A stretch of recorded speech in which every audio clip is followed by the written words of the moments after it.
Okay, I'm going live. We're back in Hi. here. I really hope things are better now. Oh my Yeah. goodness. Oh my goodness. Oh my goodness. Oh.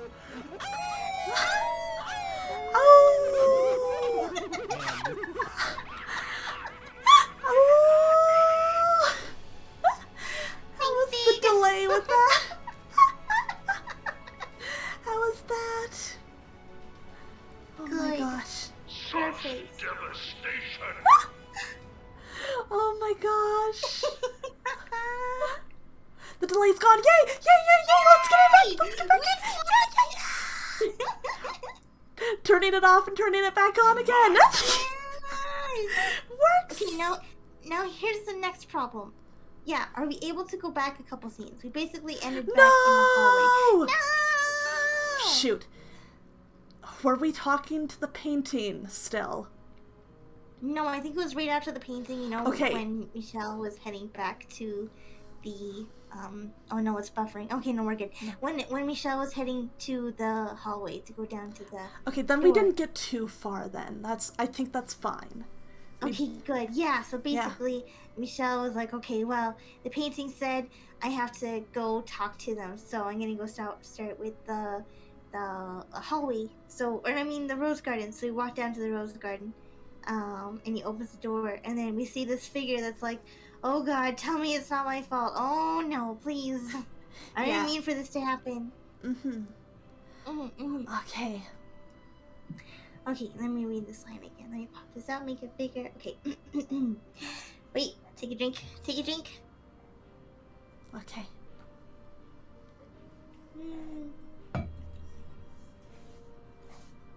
Okay, also Dig's right, but Yeah. at least for now. For now. We will Tell pray. me, it's not all my fault. A young man's shadow stands off to the side, muttering listlessly to himself. I recognize his voice. Do you have the key? The boy and I have never met, but I feel like I know him quite well, like we've been acquainted for many years.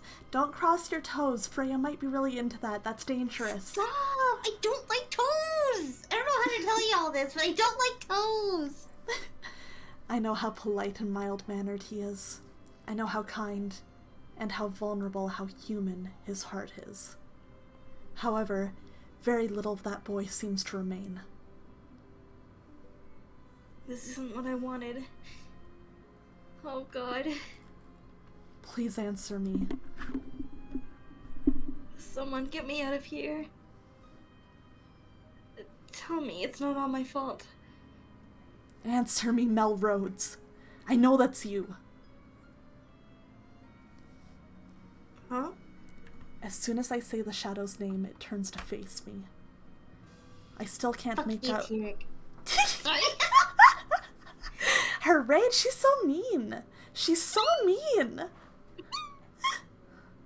I still can't make out much detail, but he seems slightly less tenuous now. Who are you? How do you know my name? My name is Michelle. I once lived here in this mansion. Michelle. I know that name. I know it very well. But something's not right. You look different from the Michelle I remember. I am not the Michelle you know. Our names simply sound the same. Oh. That makes sense. She would never come see me. I have a question for you. Do you have the key to the observation tower? I do. Would you please give it to me? I need to get into the tower. And what do you need there? There's someone there I need to find. That's all? It may not sound like much to you, but it means a great deal to me.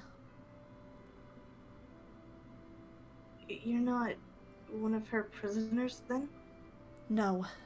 I came here of my own will. To find this person? Exactly. Then maybe you can help me.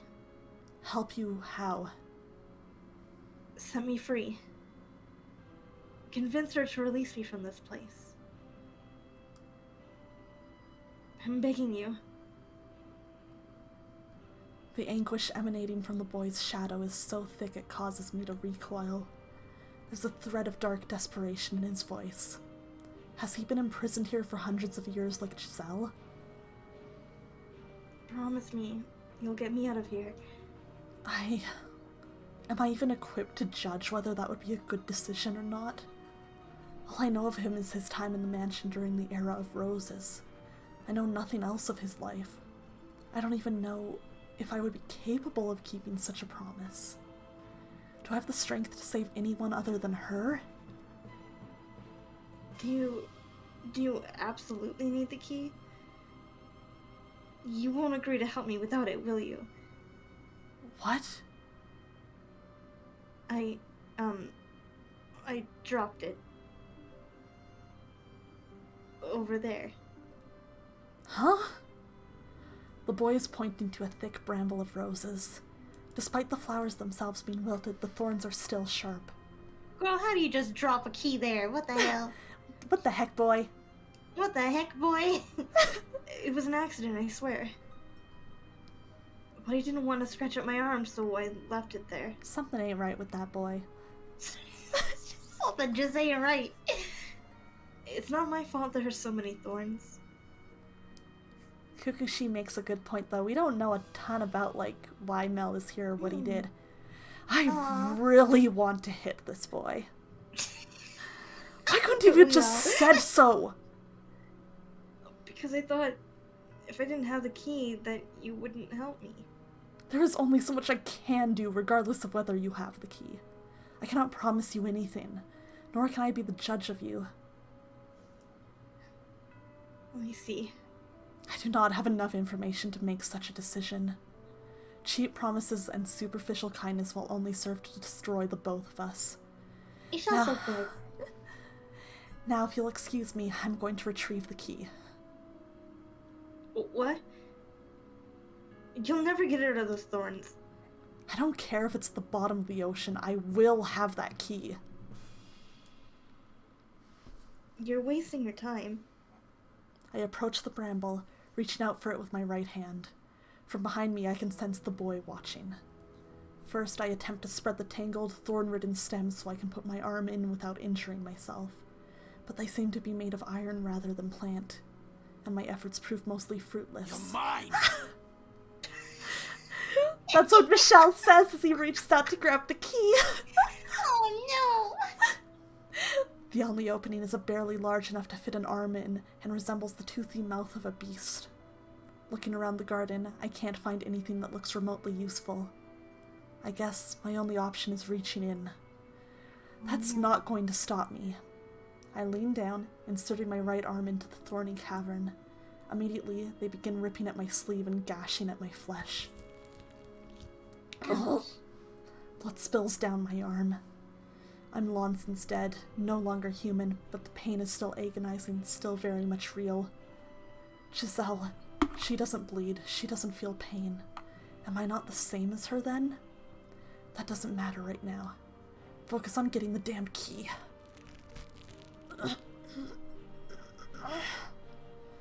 Streams of crimson spread through the steel like tangle, gnawing at my arm like a ravenous animal. Where the hell is the key? The thorny stems are twisted and layered so thick I can't see inside at all. As I dig around blindly, I start losing feeling in my arm. It's an endless deluge of pain. Oh wait, you...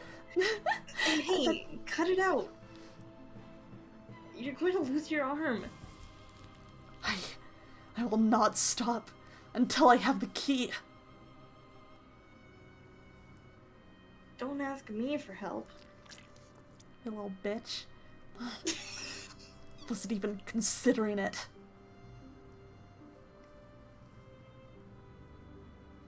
I collect what remains of my gradually fading sensation and focus it into my fingers, praying even one of them will brush against the key.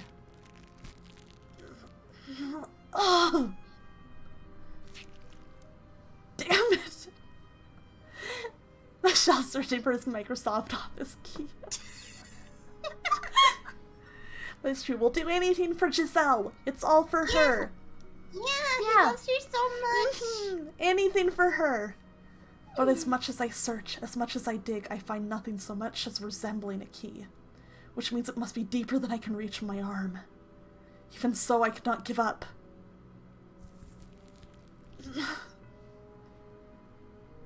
Hey, Please be quiet right now. I need to focus. I'm sorry. I do have the key, actually.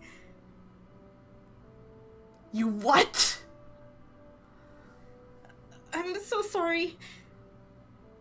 It didn't look like you were willing to help, even if I gave it to you, so... Plus, you told me not to give it to anyone for any reason. You little bitch. You little rat. Hold still so I can beat you. I didn't mean you any ill will. You most certainly did. I'll give you the key, so please have mercy. Trembling in fear, the boy's shadow sticks out a hand holding a key. The arm I used to dig through the thorns is so bloody and gashed I can barely look at it, but it does still function. Oh, God. And so I take the key from him with my right hand. Now this. Something ain't right with this boy. Something ain't right with this boy. Why couldn't you use your other hand? Because fuck you. That's gross. Fuck you. That's the idea. Michelle's such a shit starter. You're kind of a jerk, you know. That's a laugh coming from you. Do you have any... Michelle about to throw hands with this 17-year-old. To be fair, he kind of... See, this is why I make fun of Mel. He kind of sucks. He kind of does. Like, he's kind of a little ass. Mm-hmm. Such devastation! This was not my intention! Man. Do you have any idea how much that hurt? I know. I'm sorry, really. But hey, you're alive, so no big deal, right? Wait, can you actually say either of us are alive? Only kind of sucks.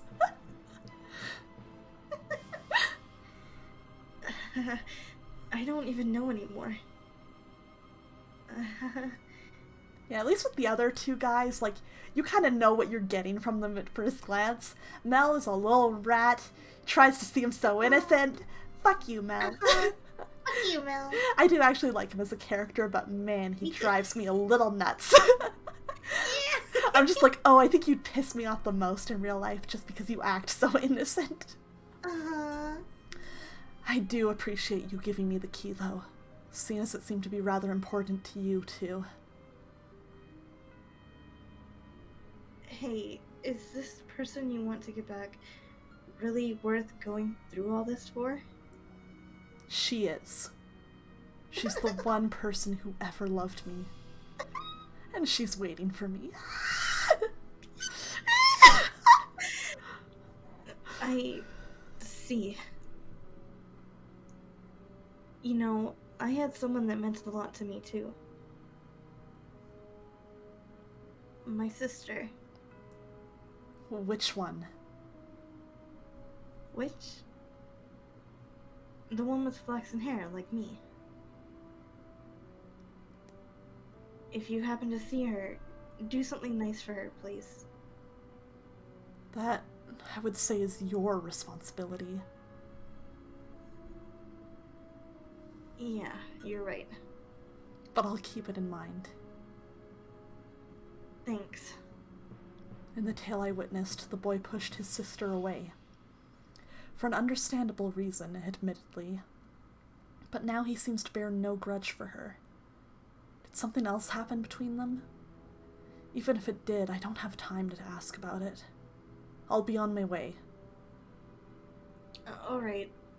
Take care. There are 2 more keys. Watch out, though. They're not the most friendly people. And they'll probably be even more enraged locked up like this. I appreciate the warning. We could use smell, but I think it wanted to poison you. Turn into rat juice. Rat juice!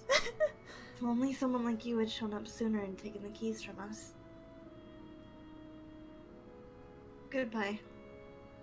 After bidding me farewell, the boy's phantom dissipates into the shadows of the rose garden. I wonder if he's gone back to mindlessly muttering his regrets. Oh, definitely. I should get going. Later, Mel. Yeah.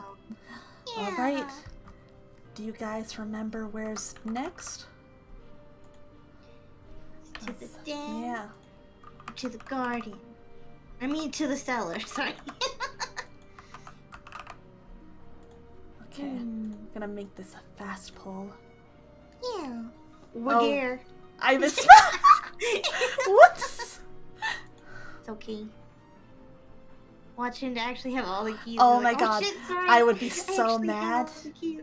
I would be Please so forgive me. mad. Don't get mad at me. I actually would beat him. I'd be like, you little snake! Michelle chasing him all around the mansion. I'm sorry. Friggin' Mel. Who raised this boy? What a brat, he's so bad. I guess his dad did poison his own father, so... Yes. Nobody good. Yeah. And his mom slept with a painter. Wagare. Yeah. You know, Wagare. Yeah. Wagare.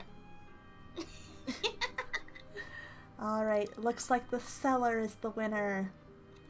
Let's go. Let's go! Yeah, cellar won. Okay. I descend the stairs, opening the cellar door. The first time I visited this room, the smell of blood from within was nearly suffocating. Now the entire house reeks of it, and I've started to go numb to the odor. There's no one here. Am I in the wrong place? I begin exploring the cellar, hoping to maybe find the key hidden away or abandoned somewhere. As I reach my hand out to investigate one area... Ah! Spooky! A shadow leaps out of the thick darkness. Ugh. It's so swift I have no time to react. My body freezes in place. Sup? A shadow stands before me, holding the tip of a blade mere inches from my face. A key.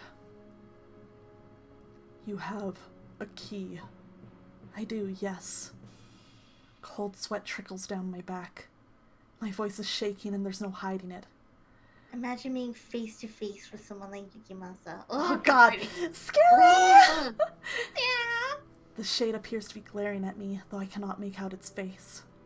After a few seconds, it withdraws its blade. Let me see it. Michelle should have been here with all the wine. The boy's key. Did he give it to you? In the rose garden, yes. Are you two acquaintances? How could that be, though? You are from a completely different era and country. Who are you? No, never mind. Who you are is irrelevant to me.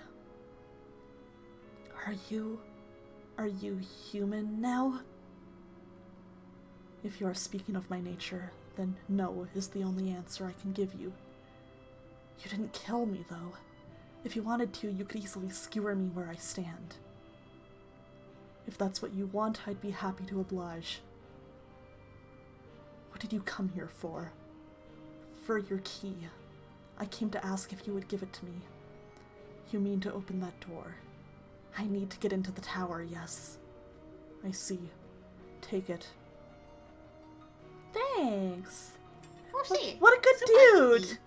What a good dude! What a good dude! What a nice guy! The murderer is just like, here you go. I won't make you stick your arm into a bunch of fucking rose thorns. You can just have it. He's just like, if you want it, it's yours. Sure, why not? Yeah, why not? The man's shadow tosses the key at my feet. I'm not quite sure what to think. I didn't expect him to give it up so readily. What? Take it. I won't stab you in the back while you're bending over. I thought you were supposed to hold on to this at all costs. I no longer have any reason to guard that key. In the past, I might have severed your head from your shoulders the moment you mentioned it, though. Okay, we just caught him at the right time. I guess. What point in the past? That's a question. That's a question I wish I knew the answer to. Hey, do you know why I'm here? Where is this place? When is it? Why can't I get out of here? What's happened to me? Tell me. I have no idea what's going on. Not a single goddamned idea. Neither do I. Get out. Take the key and get out of here. Get out! I can't bring myself to say anything to the enraged shadow, so I follow his command, picking up the key and departing the cellar. Well, we did it! Yeah! I thought I was dead for a second. This makes two, though. What could have happened between these people?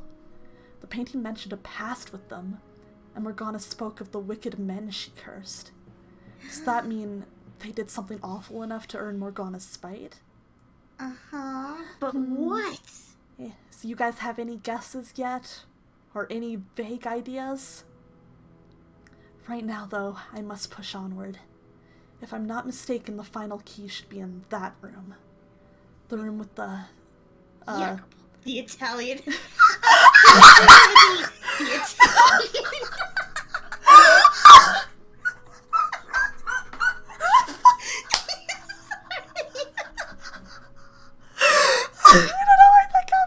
He's saying something like pizza, pasta, pepperoni. Pepperoni. Yeah, that encounter is scary, though. Freyja, you kill me sometimes.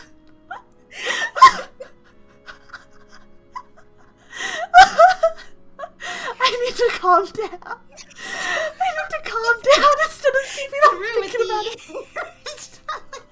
Don't leave me alone. Breathe. I can't.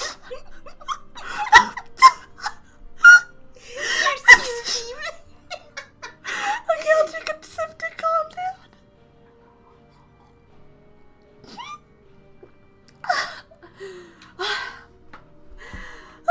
I did it. I'm okay, I'm chill, I'm recovered.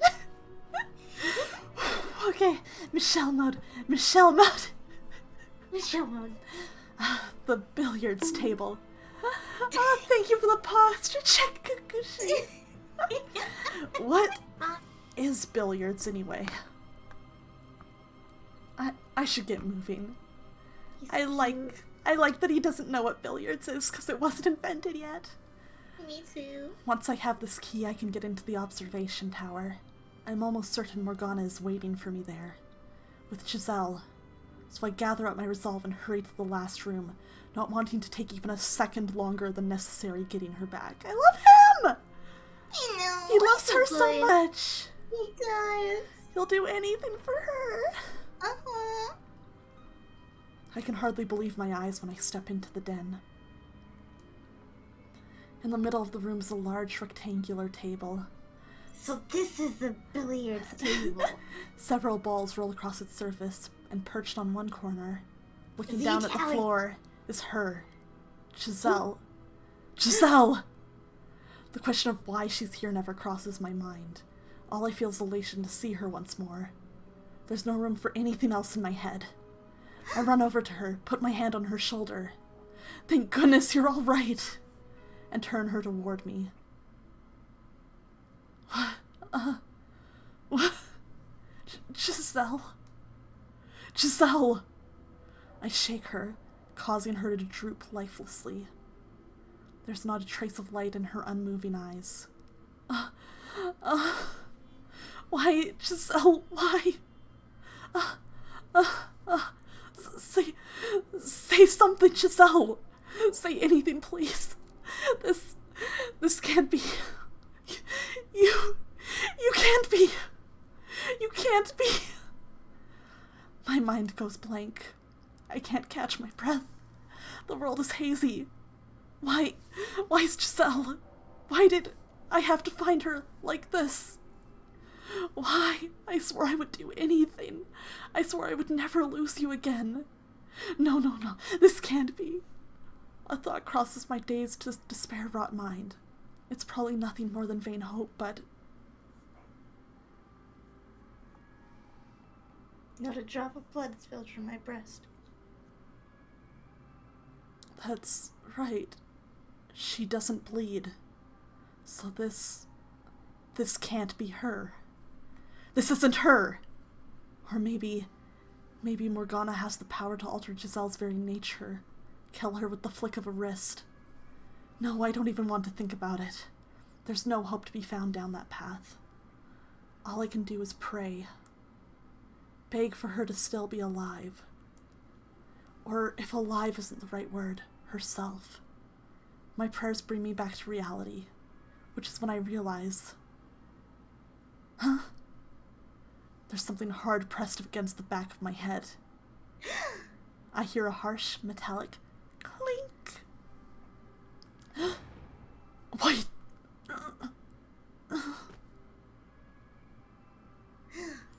A piercing bang rips through the air as I drop hard to the floor. My ears are ringing painfully. Bam! Through the cloud of smoke and confusion, I see a man's silhouette. Pizza, pasta, pepperoni. Oh my goodness, does this mean whenever he gets Mist. juiced, is he gonna, like, taste like pizza? Yeah. Pizza milkshake? It takes several moments for me to recognize the object in his hand as a gun. Not only because it's draped in shadow, but because I've never seen one with my own eyes. Great SFX, Freyja. Good job. Had I not witnessed what they were capable of through the stories, I would have not understood how terrifying they were. Pizza, pasta, pepperoni. Not a problem, though. I'll finish you with the next one. Now you hold still, boy. Start running around like a rat, and I can't guarantee you a pin that's... It's stopping being Italian halfway through. I can't keep it up. Wait, hold on a second. What are you trying to kill me for? Oh, a funny Chianti, yeah! Okay, I'm going back to the dude voice. Because you make too much goddamn noise, that's why. Don't tell me you're the one who... What? I turn my gaze toward the large table. Giselle isn't there. It must have been an illusion after all. The realization sends a wave of relief through me. I still have a gun in my face, though. I got a pizza, pasta, pepperoni! Oh no! Good God. Pizza, pasta, pepperoni. Curious man you are. It's me. Does the table warrant your attention more than me? I have a request. Could you give me the key in your possession? Cobus, I love that you have a piece of pasta. Can we get a pizza and a pasta and chat? Yeah, I love that you brought those out. That's all I need, and then I'll leave and stop making a racket. I'm not too sure you understand your predicament, boy. Because if you think you're in any position to be asking favors, I did it at me. You're dumber than you look. Ha! Huh. First off, I don't even know what key you're talking about. I don't believe that. The other two had keys. You telling me they gave you their keys? There's no pepperoni, but here a pepper. It sounds like they really do know each other. See for yourself. I believe you should recognize these. Are you collecting them to enter the tower? Are you going to see Morgana? There seems to be a hint of tension in the man's voice. Though I can't see his face, I can sense the waves forming within him. I brace myself for either rejection or hot lead, but the apparition gives me neither. Take me with you! What? You have the other 2 keys, don't you? I'm losing it again. Then you can open the door. Bring me to the witch. What? Slow down. What are you planning to do when you see her? What do you think? She has to... That's what?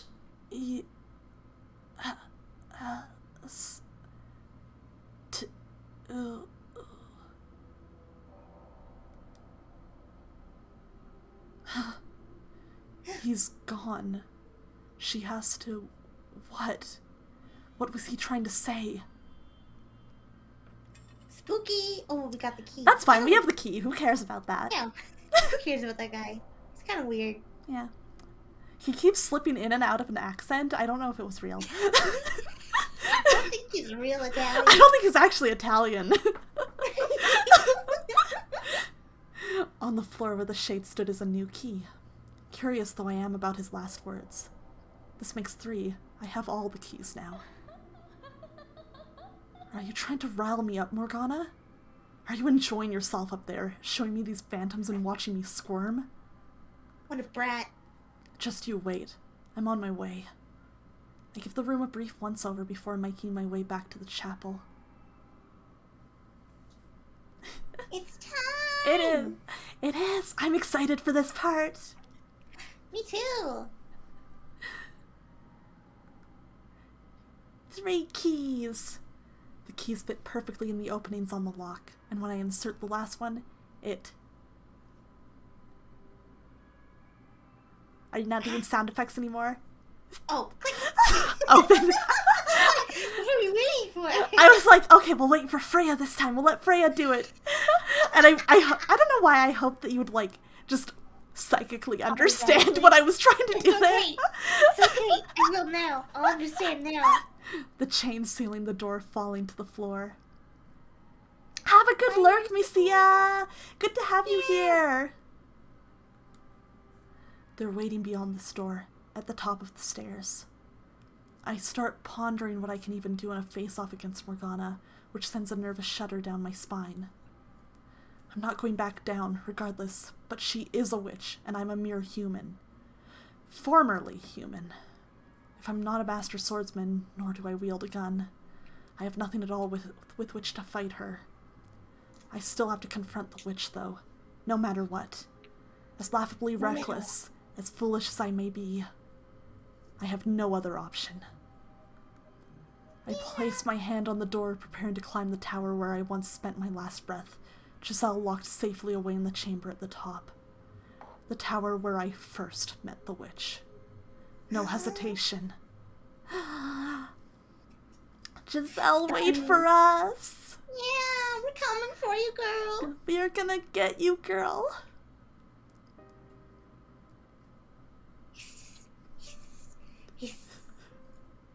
The sound of blood streaming down the stairs echoes off the stone walls. Although I have begun growing numb to the house's otherworldly ornamentation, the sight of a seemingly endless river of blood flowing down the spiral staircase sends a chill through me. Every step I climb makes a Splat noise. When I reach a window, I look out to see a churning reddish-black fog. Now this brings me back. You climbing these stairs alone, just like old times. Morgana, I waited so long for someone like you to show up. Someone with enough despair to resurrect me. Give her back. But now I don't see it in you. I don't feel one bit of that intense hopelessness anymore. Give her back. And here I thought we were cut from the same cloth. Morgana. Yes, I'll give her back. If you can make it to me without losing yourself. I will not give up. It doesn't matter what you do. Looking up, I can't see how far the stairs extend. It's just a gaping blackness, so I have no way of knowing for sure whether I'm getting any closer. Around and around, around and around, around and around. beneath me the blood river traces the same path in reverse. I start to wonder if the staircase even does end. If I'm like not... Mario's extending. Yeah! This is why Jacopo had to come! Yeah! He was like, I have to teach you about the stairs! If I'm not just eternally retracing my own steps. But I continue climbing regardless. It's all I can do. Put one foot in front of the other and hope I make it to the top. Morgana. Yeah, Morgana, you underestimate our love! What is this place? What did you do to it? What is it? Why, it's the mansion you lived in for a decade, of course. You look at this and tell me it's the same house. What's with the blood everywhere? And the three shadows? Now, my dear, no need to raise your voice. And you're being impolite, one question at a time. Answer me. What is this place? That's immaterial. Even if I were to give you an answer you found satisfying, what would that knowledge do for you? Your objective is to reach the top of these stairs and rescue Giselle. Nothing more, nothing less. Isn't that right? Or, by chance, have you taken an interest in me? Despite never once asking me about myself before. My gut tells me that without knowing what this place is, without even the briefest glimpse at its nature, I won't be able to safely get her back. Without knowing what I'm up against, I don't stand a chance. Please tell me about this mansion, Morgana. About yourself. What are you, Morgana? A witch? No, that's not what I'm asking. Why do you have the powers you do? What are you? Yes, I get it. Humans feel the need to attach names to things and phenomena they don't understand. I understand that feeling very well. Which is why I'm sure you'll be rather disappointed when I reveal the truth. What do you mean? What I mean is, I'm an ordinary human. That's not possible. You expect me to believe a human created this illusion? Then are you saying I'm a magician or a wizard, like you might see in a fairy tale? I would believe that over you being human. Think back then, would you? Recall our time together. Did I ever once use magic? Did I control fire or wind? Did I create illusions? No, I did none of that, because I could not. To you, when you were alive, I suppose you could say, I was not but a simple ghost. A rather mischievous, but otherwise powerless spirit. And I was nothing more to those three men either. The witch Morgana was never anything but a wretched phantom haunting this old house. But then, how do you explain this? Michelle, my dear, we're not the same beings we once were. We're different than we were in the realm of light, the era of the living. You've figured that much out, though, haven't you? That you're already dead. Yes, I know. I know I couldn't possibly be alive. Yet you still view this world through the lens of the living. You make no effort to see it as the land of the dead. Tell me, why would you think that the realm of the living and the dead are the same? That's a good point. Though the worlds behind each door were so vibrant, the mansion itself never had any color. They were the memories of the past, of the land of the living, of times forever lost to us. Our lives have already come to an end, my dear. Every last soul within these walls is dead. This is the world that lies beyond the end. It is my world. This is the afterlife. Why get caught up in the minutiae? None of us has a future, so what reason is there for you to desperately obsess over taking Giselle back? Just like you, she's long since dead. She's a walking corpse. It's nothing I didn't already know, but hearing her say it is like a kick to the gut. Dead or alive, she still lives on within this house, and my spirit found its way back too. Why then should I not wish for her to have a future, no matter what form it may take? No matter if my choices erase her from this world entirely. Having seen what lies beyond the door in her heart, What happened in all those hundreds of years. I could never let her remain here with you, trapped in this world bereft of light, drifting aimlessly for all eternity. So determined you feel the need to raise your voice. But you're not going to budge on that point, I see. I ask you this again, Morgana. Please tell me about yourself. How did you become a witch? How did you end up attached to this house? I want to hear your story. You honestly want to know about me? I do now, yes. But not for me. For her, right? Don't be shy now. It's the truth, isn't it? Besides, if you did say it was for me, not her, I might die of laughter. As you wish. You have seen many tales of people's lives since arriving here, and now you shall see mine. Yay! Yay! Though I ask you this, will you writhe in despair with me? Will you endure maddening agony for me? Will you know pain enough to make you howl? Can we get a group howl in the chat? Group howl! Woo! Will you face despair? Again and again and again? As I said before, if that is what you want from me. Let me tell you something though, my dear. It will not be as easy to watch as you imagine. Now that you've reclaimed yourself, you will be able to feel all my pain as if it were your own, to resonate with it. Resonate with it. Oh! You'll no longer have your little guardian with you either. My guardian. She was always protecting me. You'll have a wonderful time, I'm sure. It's a tale that could have only taken place in that era of miracles and spirituality. Wondrous and weird, senseless and stupid, hopelessly tragic. Will you watch it with me?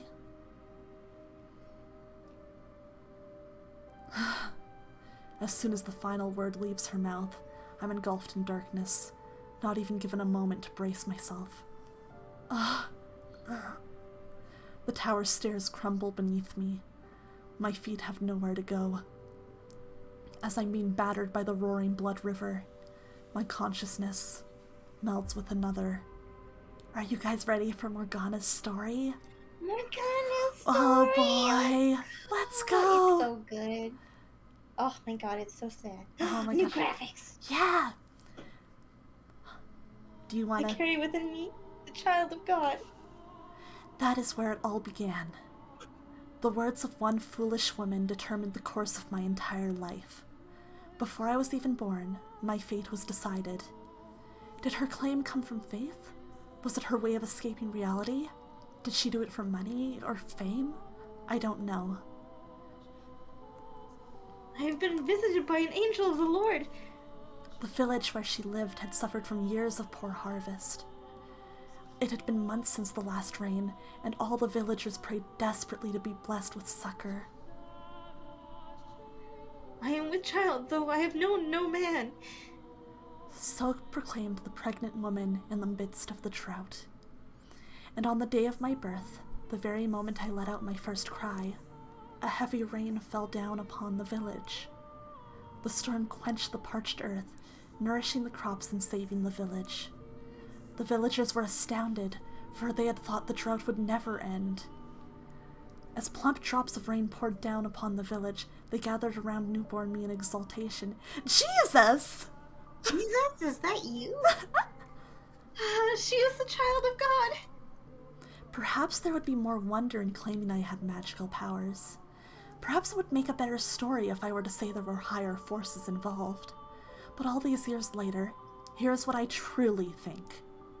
It was nothing more than a fluke, an improbable stroke of luck, an unbelievably fortunate accident for my mother in the village, and an indescribably unfortunate accident for myself. I'm with child, though I have known no man? As if that's even possible. Maybe she had fooled around with a man who had gone and abandoned her, and she spouted those lies to convince herself it had never happened.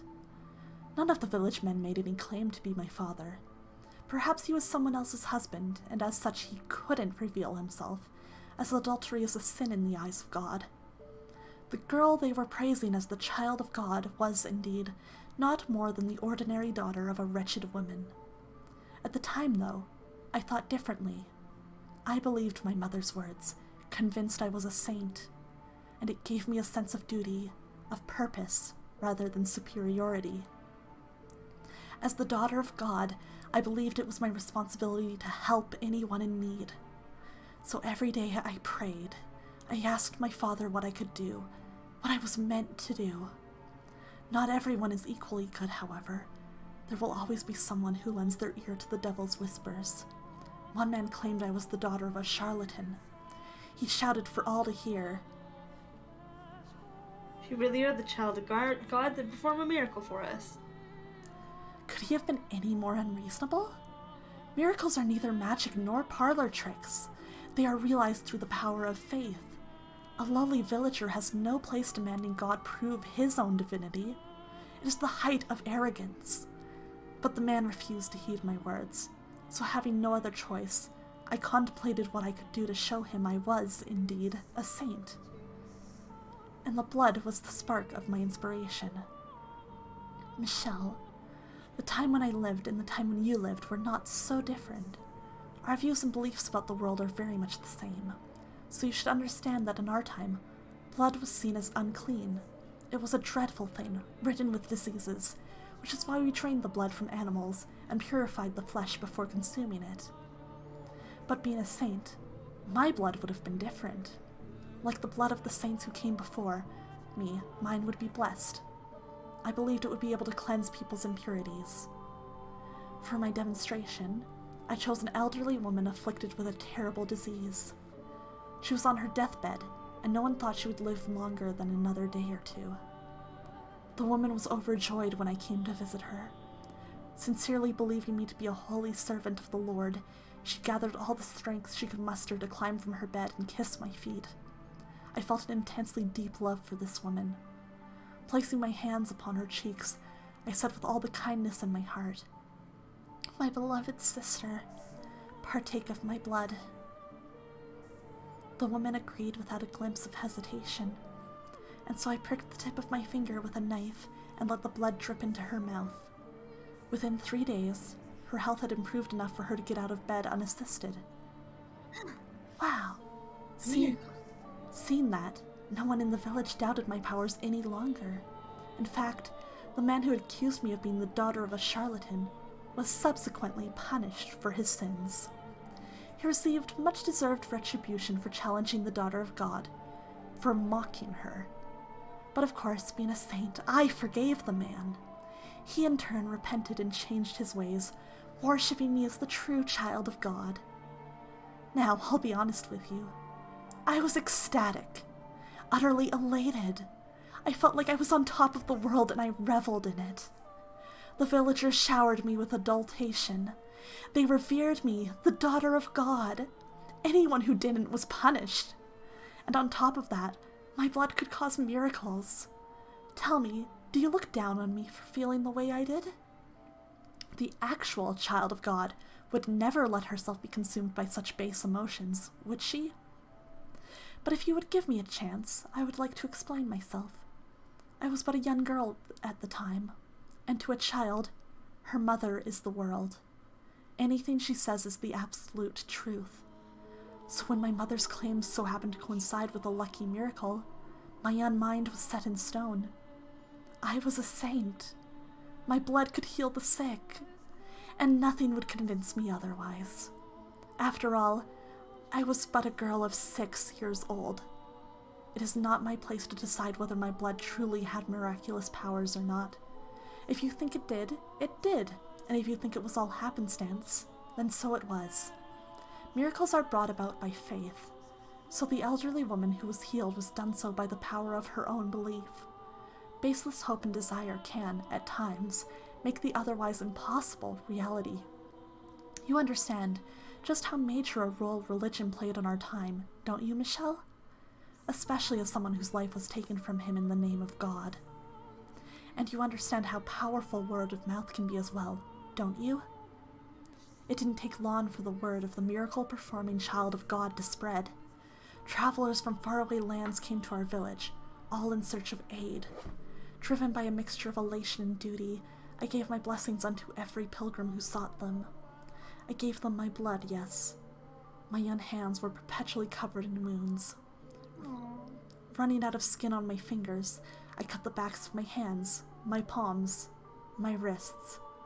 Before long, they had turned into swollen, carved up, black and red horrors, and so I kept them wrapped in a cloth at all times. The only time I uncovered them was to give blood to those who sought it. My lacerated hands were, in no uncertain terms, gruesome and unsightly. But the believers who came to see me all wept at my selfless sacrifice. No. And so I came to cherish those wounds.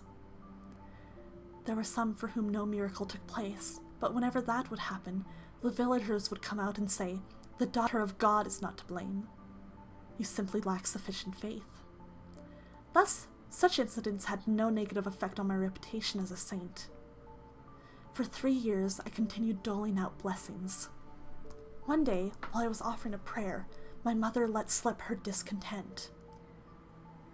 Why must you hand out miracles for nothing? Why must you give strangers grace? We should be getting compensated. We deserve remuneration. Sorry, it was all blurry. If we charged us a little bit for each blessing, we could be living so much more comfortably. I was dumbfounded. How could the mother of a saint say such things? Helping people was my divine calling, and she expected payment? I nearly wept hearing my mother preoccupied with such worldly desires. So I explained to her how important this work was. I taught her that we were not to covet material wealth, that we were to dedicate our lives to the service of our fellow man. You're right, my dear saint, she said, understanding. And I believed her. I fell asleep that night convinced she truly understood and that there would be no more problems. But the next day, I was sold off. Men I had never seen before carried me by the arms and tossed me into a carriage. Confused and panicked, I stuck my head out, searching for my mother.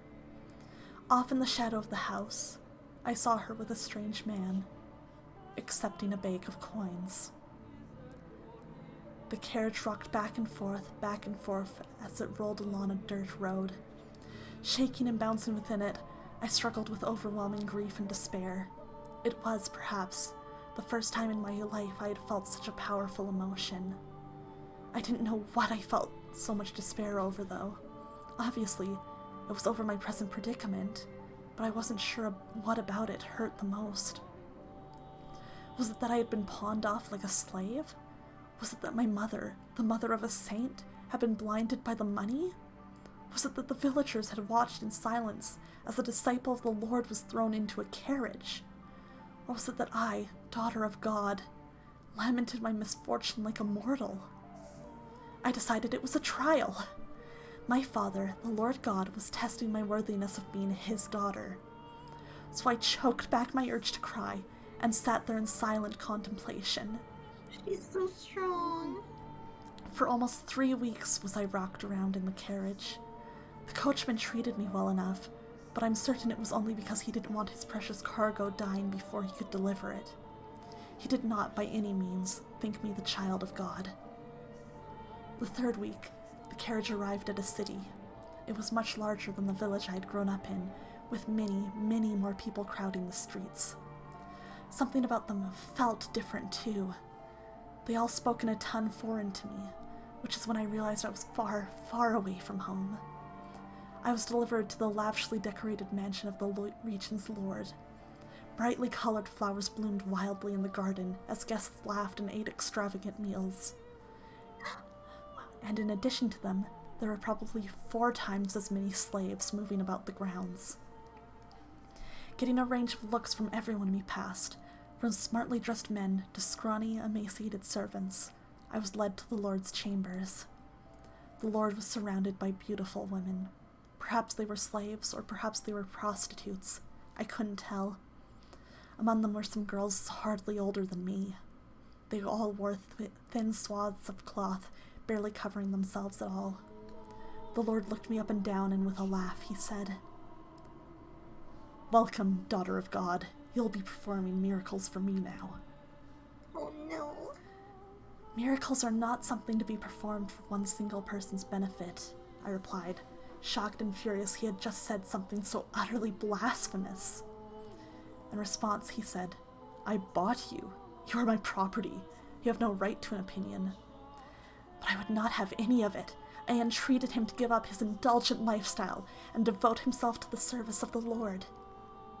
But the more I pleaded, the deeper the creases on his face grew. Thinking back on it now, it was hardly surprising. A 9-year-old girl was scolding the most powerful man in the region. I believed it was my duty, and that I was only doing what was right, but he surely saw it as incredible arrogance. So the Lord forced his will upon me. He bound my hands and feet and cut me without my permission, filling a goblet with my blood and passing it around to his guests. "A saint's blood and good fortune to all." Oh no. That was when I realized the Lord was only interested in the approval of others. He reveled in their envy as he pranced about, showing off his curious new toy, me.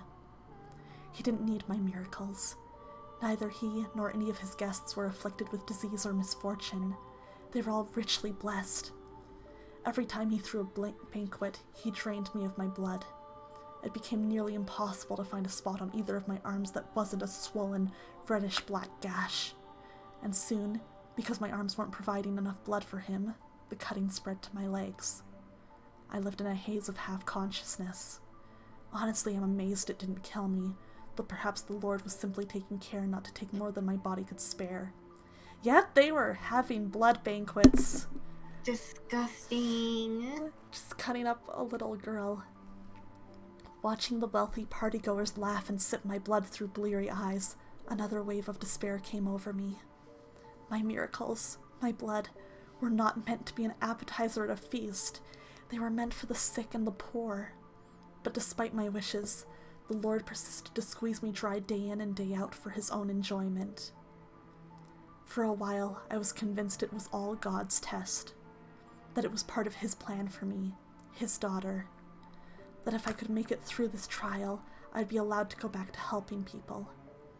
That man would celebrate my success, envy me, worship me, that sinners would face punishment, that divine retribution would be delivered unto all who had wronged me, a saint.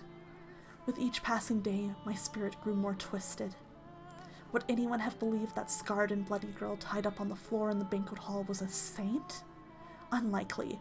This was no charitable gathering, but an unholy Sabbath.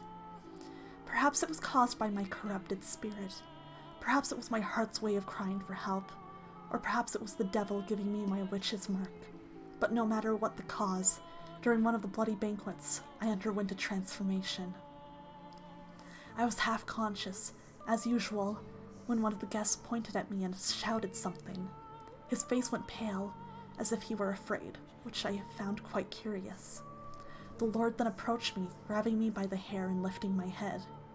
He yelled something, but I was too far gone to be able to make out what he was saying. Suddenly, I found myself released from my bonds, but my body had grown so weak from being tied up for so long, I didn't have the strength to hold myself up, and so I collapsed to the floor. I was still trying to figure out what was happening when the Lord drew a sword, raising it high above his head.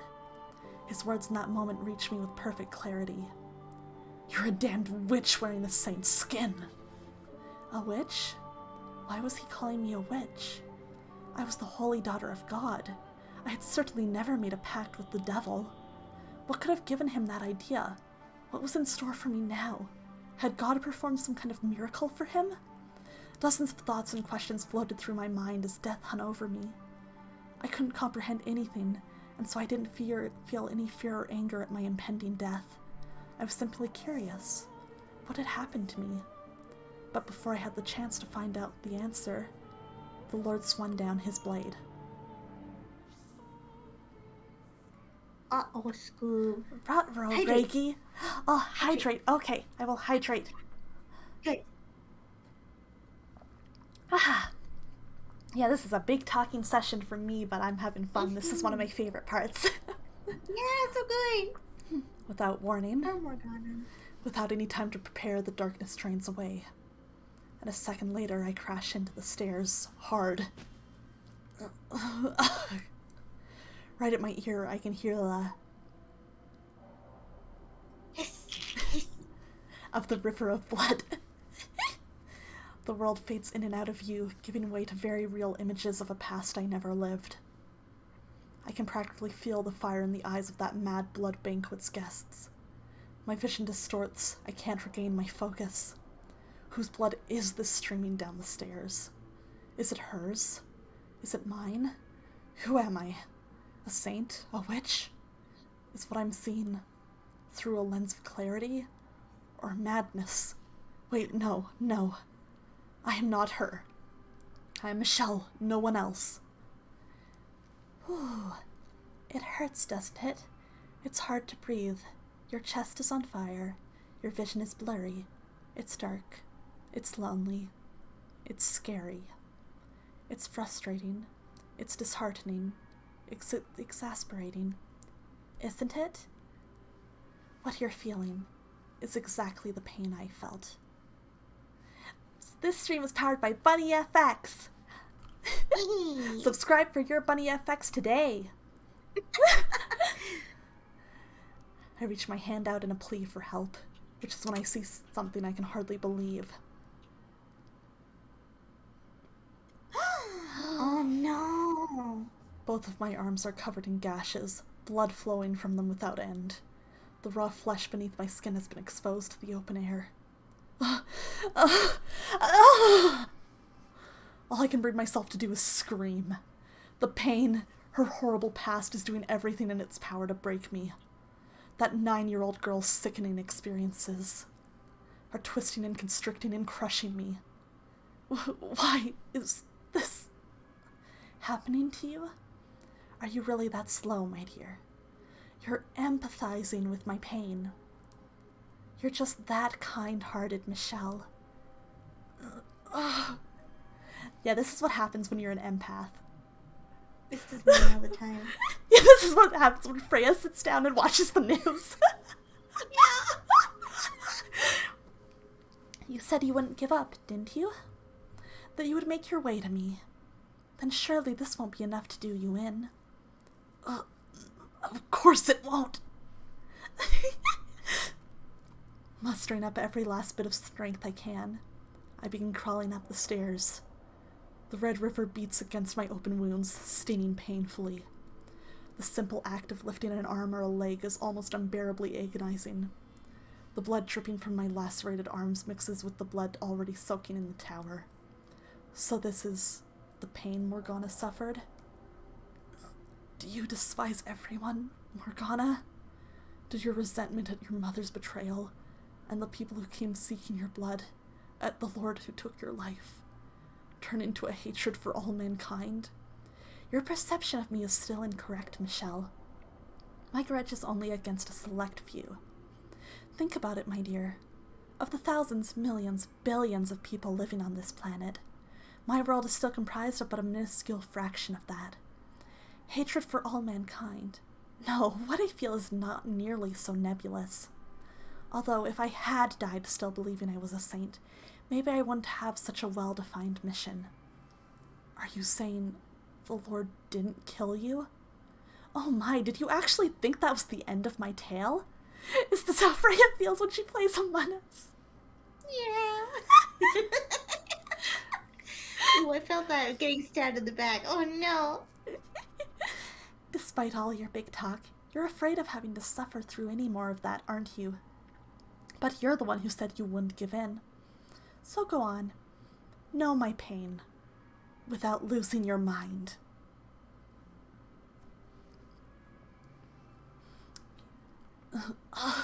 Once again, my surroundings crumble. I have to no say. I have no chance to object before I'm dragged back to that repulsive banquet. I reach out, stretching my hand as far as it will reach, but all I can grab is darkness. My bloody body sinks back into the abyss. The pain becomes more than just a memory, eroding away at my consciousness. Oh man. Oh man. Here we go again. Oh shit. Oh shit. You're a damned witch wearing a saint's skin. Maybe if I had died then, I wouldn't have become the witch you know now. But that's all conjecture. Theorizing about what could have happened is an exercise in futility. But no, I did not die that day. Brought together by constant mistreatment, the Lord's slaves chose that moment to start their revolt. When he swung down his blade, someone bumped into him and it was knocked off its course. I didn't have the strength to get to my feet, so I simply watched the chaos unfold before my hazy eyes. It never even occurred to me that I should try to escape. At some point during the riot, a young man, one of the slaves, grabbed me by my bloody, limp arm and led me out of the Lord's manor. The young man brought me to a slum, a place where people banded together in their hardship, barely scraping together enough to eat every day, let alone pay the taxes demanded of them. By the time we had arrived at a small brothel located a ways into the slum, the fog was starting to clear from my mind. I knew where we were, and feeling the gazes of those scantily clothed women, I trembled. In a sense, that was possibly the most frightened I have ever been in my life, despite everything else I have been through. The idea that I had fallen so far I would have to become a prostitute scared me to death. After all, I was a saint, and saints were supposed to retain their purity. Spreading my legs for any man who gave me enough coins would shatter my very identity. As all that was going through my mind, I probably shouted "No!" in protest, because the slave gave me an exasperated look and told me he hadn't brought me here to become a prostitute. He said he knew someone here, someone I could trust, and that she would give me a room. I had trouble believing him, though. I couldn't trust the word of a prostitute, someone who valued money more than her own body. It was all a trap, I was sure. One day, they would tell me I had to work. Nothing he said would convince me otherwise. Apparently sensing my mistrust, he gave me an apologetic frown and handed me a mirror, saying, "Even if I did, you couldn't get any work looking like that." I could not believe what I saw. That couldn't be my face. It had to be an illusion. There was no way. That was not the face of a saint. It couldn't be. It wasn't real. It wasn't possible. Patches of skin had fallen off my face, exposing the raw, red flesh beneath. It looked quite similar to what had been done to my arms and legs, except my face had never been cut before. Oh no. Looking at myself in the mirror, even I doubted my own sainthood. The thing in my reflection was a hellish abomination. It was the twisted face of a witch. And although I was shocked by what I saw, at the same time it answered several lingering questions. It explained why the Lord and his guests had panicked at the sight of me, and it also explained why he had said I was a witch wearing a saint's skin. Over the course of the dozens of banquets I had participated in, my face must have mutated, twisted into this ugly, sickening, monstrous thing. The sight of what I had become sapped the last bit of willpower from me. Not because I was particularly fond of my face or thought myself especially beautiful, but because it crushed me to see everything saintly about me crumble away. Test from God or otherwise, I didn't have the strength left to attempt to overcome it. Deciding I would rather be dead than struggle any longer, I begged the slave to kill me. Taking one's own life was a sin. If I did that, I would not be able to return to my father's side, and I wanted to ask him why I had been put through such tribulation. But the young man refused. He said, completely missing my intention, that if I persevered, good fortune would eventually find me. He said if I lived on, I would eventually have a chance to get my payback. I had no such worldly concerns, though, but if no one would take my life, I had no choice but to live. I despised life at the brothel. The men who came to buy their services were disgusting buffoons, the kind of people who'd think they could deceive God. And the women fawning over them were just as repulsive. That said, I had nowhere else to go, which meant I was forced to suffer that sickening place. But by the time a year or so had passed, my feelings about it had changed. Copium! Oh boy, okay, let me put on the copium. We need some copium to come. Oh god. Let me put it on. Okay. There we go. Then let me get the backpack. I'll hold it for you. Oh, you're so nice, Freyja. Thank you. Oh, you're so welcome. You're so welcome. Okay. Okay, we're good to go. Here, I'll move myself over a little bit. There we go. Alright. But by the time a year or so had passed, my feelings about it had changed. The women of the brothel took good care of me, treating me like a sister. At first, it was just irritating. I was a saint, and how could a saint have prostitutes for sisters? But over time, I got to know them better, grew to appreciate their circumstances and hardships. Despite barely having enough money to keep food on the table, whenever they had a little to spare, they would use it to purchase medicine, ointments to apply to my arms, legs, and face. And as a result of their generosity, my arms and legs started looking almost human, but nothing had any effect on my face. Occasionally, the slave would drop in to check on me. The other men thought me ghastly and wouldn't get anywhere near me, but he was different. And every time he visited, he would say, "One day, I'll show you the world." Aww. And to tell you the truth, I was beginning to grow attached to it all. My time at the brothel was probably, all things considered, one of the brighter chapters of my life. There I was neither saint nor witch, but an ordinary human girl. For the first time, I felt like my life had meaning beyond my assumed divine purpose. I was even beginning to feel kind of happy. And with each passing day, my intractable worldview was gaining a little flexibility. Perhaps I could perform miracles, but that didn't necessarily mean I had to be the daughter of God or a saint. Maybe I was just a regular person who happened to possess some unusual abilities. Ridiculous, isn't it? Despite coming to accept my humanity, I refused to let go of my miraculous powers. They were the last thing protecting what I thought of as myself. But to me at the time, it felt like a very dramatic change of heart. 3 years after the revolt at the Lord's Manor, I had my 12th birthday, for which they threw me a little dinner party. The women all pitched in to bake me treats, and the young slave man was there too. I was happy. I thought that if this life could continue on like this, I was fine with not going back to being a saint. But for some reason happiness always seems to slip away as soon as you've got your hands around it.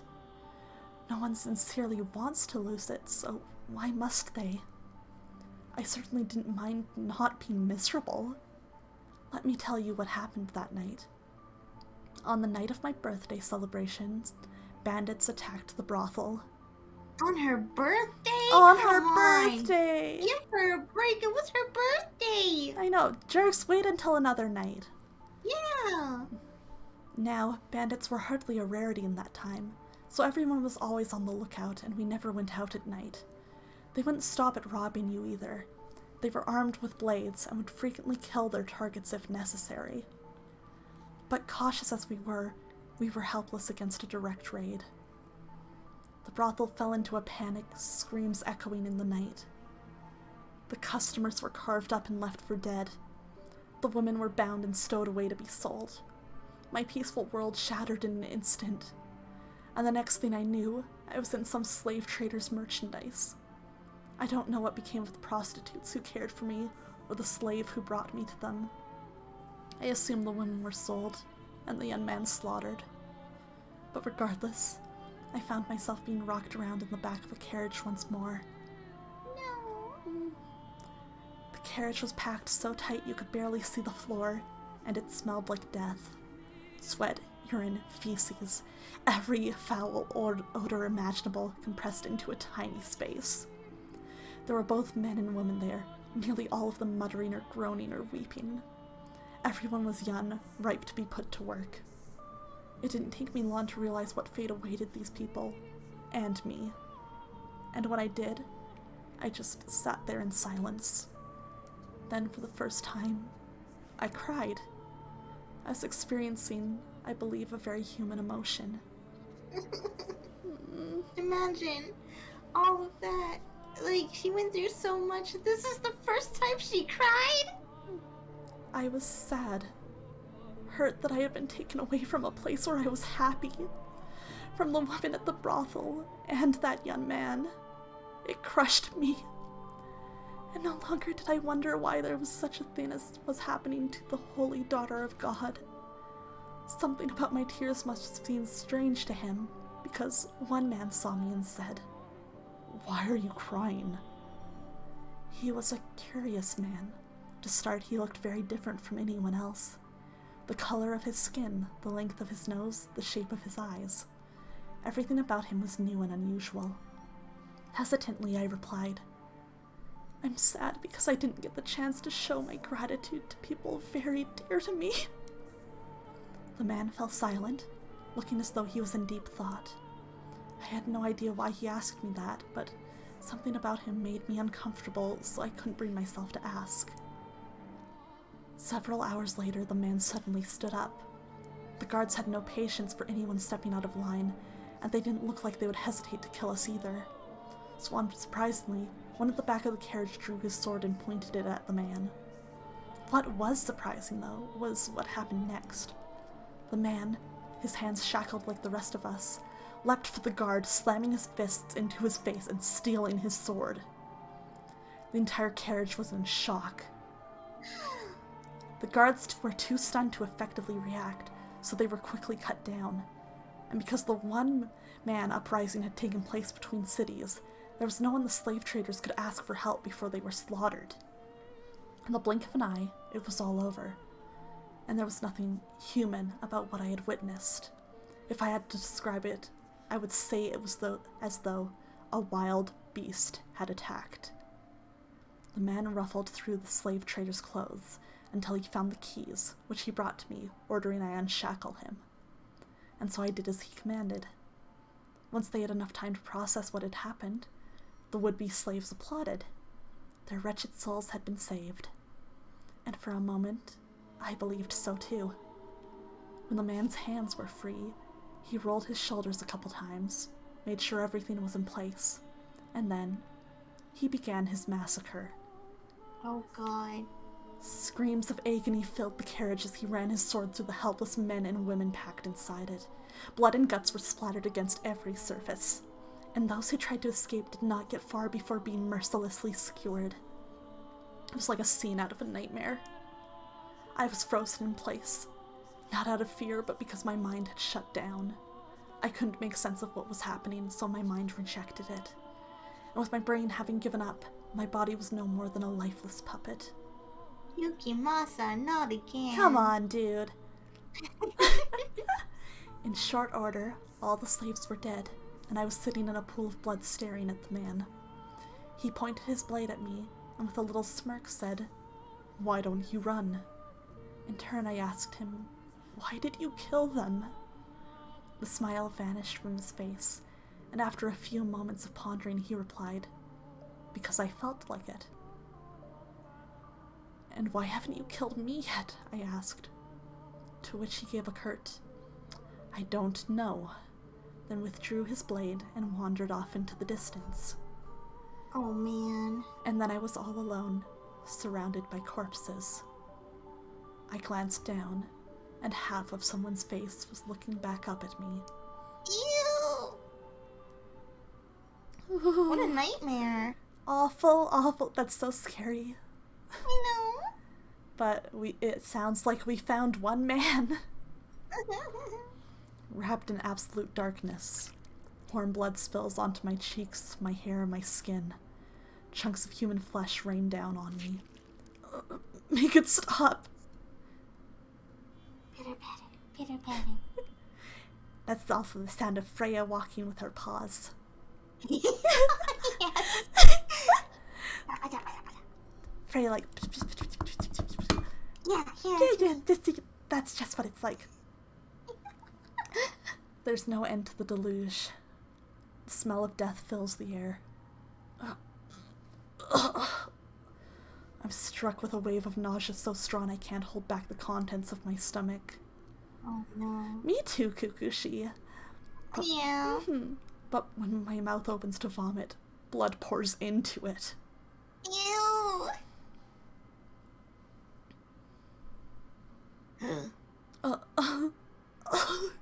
Let go of me. Dead bodies grab at my ankles, dragging me down. To where? Hell, or to the mountain of corpses?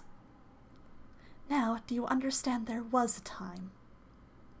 If but briefly, when I was happy, when I felt human emotions? But I wish I never had. If I had remained confined in my Daughter of God shell, then I doubt I would have felt so much terror at the sight of death. I can't say anything in response. I can't form words.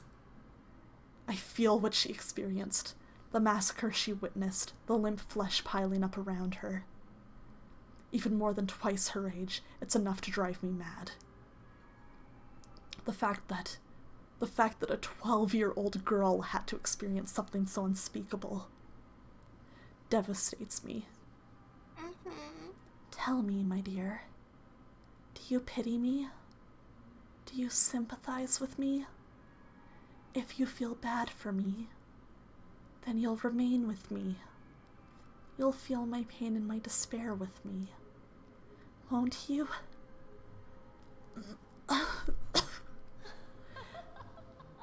The witch's cackle echoes through the pile of bodies. There's not a speck of light, and hideous death lingers everywhere. Helpless to resist, I'm dragged down into a deep, dark ocean. An ocean of blood. Ew. Isn't that the title of a JoJo part? No, I'm thinking of Stone Ocean. I'm thinking of Stone Ocean. Not quite. Now, on with the story. I was at a complete loss for some time after that. I didn't want to return to the city, because I knew there was no one left who would take me in. There was only the Lord who had bound me and drained me of my blood. So I wandered the roads, no destination in mind, nothing to defend myself but the clothes on my back. Yeah, I was very mixed up there for some reason. Frankly, I'm rather surprised I wasn't attacked by bandits. After walking for days without food or water, my mind was hazy and my exhaustion at a peak. In the distance, I saw a lake. So driven by my thirst, I turned my unsteady feet toward the water, not caring that it took me off the main road. And it turned out that was the correct choice, because there was a small cottage beside the lake. Smoke rising from the chimney, telling me it wasn't abandoned. Out of sheer desperation, I knocked on the door. No one answered. The door wasn't locked, so I slowly, hesitantly pushed it open. And beyond it, I found an old woman, sitting dead in a chair. Oh, God. The woman was a witch. By trade, that is. It appeared she had a deep knowledge of medicinal herbs, using it to make an assortment of medicines. In her cabinets were dozens of small glass bottles containing dried, powdered leaves and crushed berries, among other things. On the fire was a cauldron, liquid bubbling inside. The woman looked as though she was asleep. Presumably, she had passed away of old age, for there was no sign bandits had been rooting through the cottage, and she had the look of absolute serenity on her face. Looking over at the woman's dead body, I didn't cross myself. I envied her. Dragging the woman's body by her feet, I dumped her into the lake. Well. Do you think doing so makes me a bad person? Makes me unsaintly? Well, I didn't have anywhere else to go, and the owner of the cozy cottage was no longer of this world. There was no reason I couldn't fill the home in her stead, was there? I deserved to have somewhere I felt comfortable after everything I'd been through, didn't I? Yeah, girl. And so I took up residence in the old witch's cottage, and remained there until my 16th year. By 16, a terrible cynicism had taken root in my heart. I had no trust for people. I shut them out, building high walls around myself. After such a tumultuous, bloody childhood, it was all I could do to protect myself, to keep my young spirit from cracking, Nevertheless, travelers would, on occasion, pay the old witch's cottage a visit, seeking her medicines.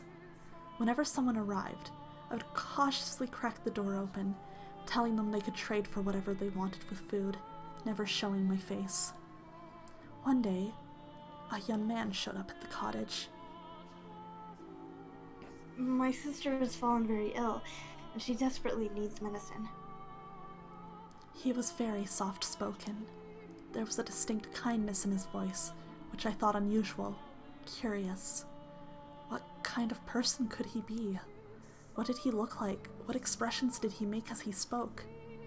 To satisfy that curiosity, I snuck a peek at him through the crack in the door.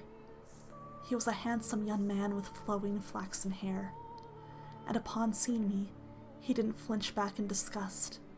He smiled.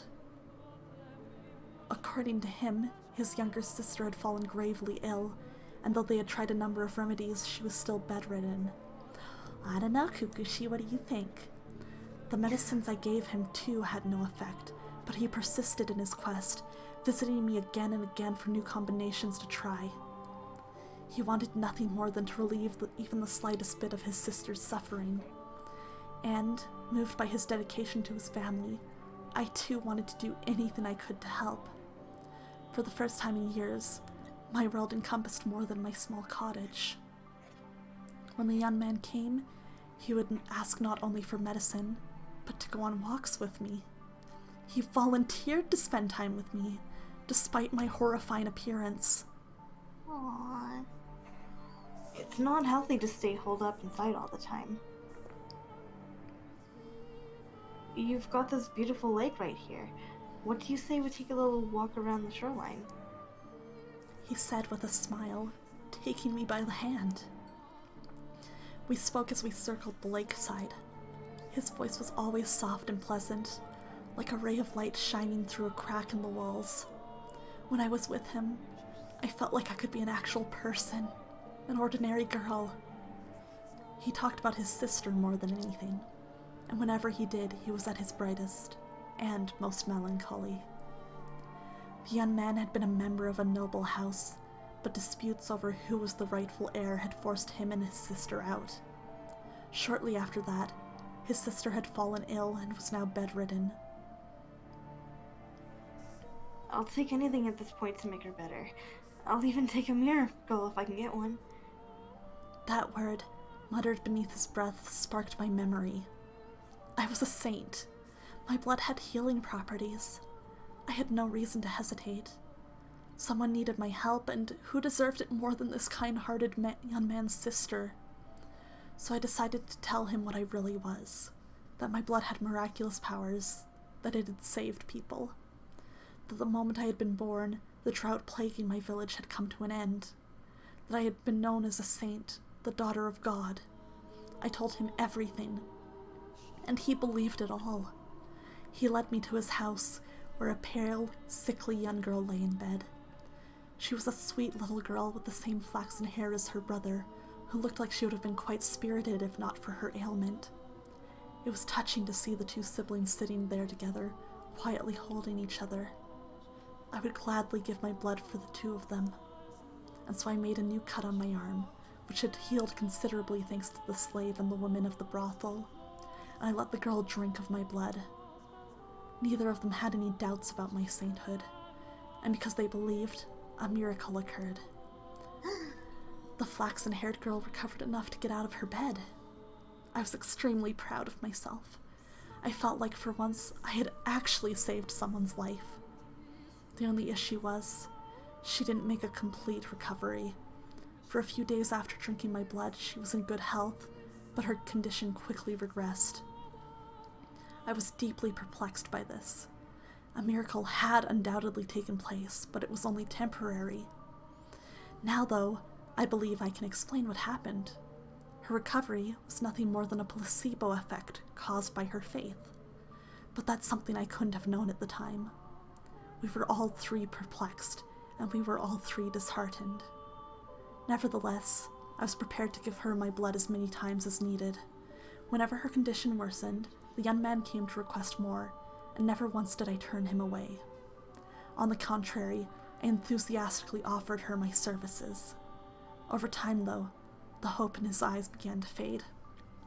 He asked me on fewer walks, and he seemed hesitant to look me in the eye.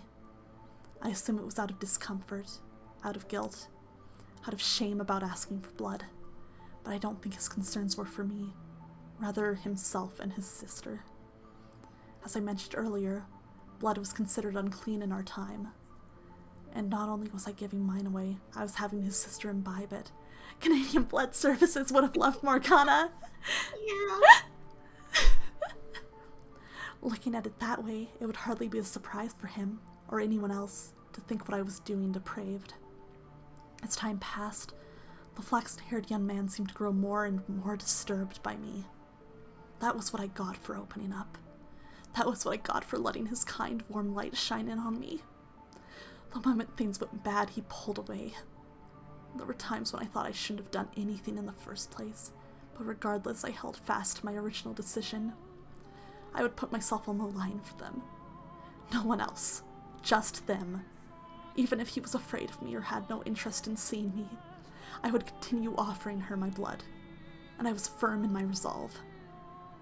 One day, though, I received a new visitor. The young man was still the only one I would show my face to, the only guest I had let into my walls. So, as usual, I took the man's request from behind the cottage door. But I could hardly believe my ears when he began speaking. "Are you the witch with the miracle blood?" First, how did he know my blood had powers? Second, why had he called me a witch and not a saint? Third, why did he sound like the man who had slaughtered the slave carriage?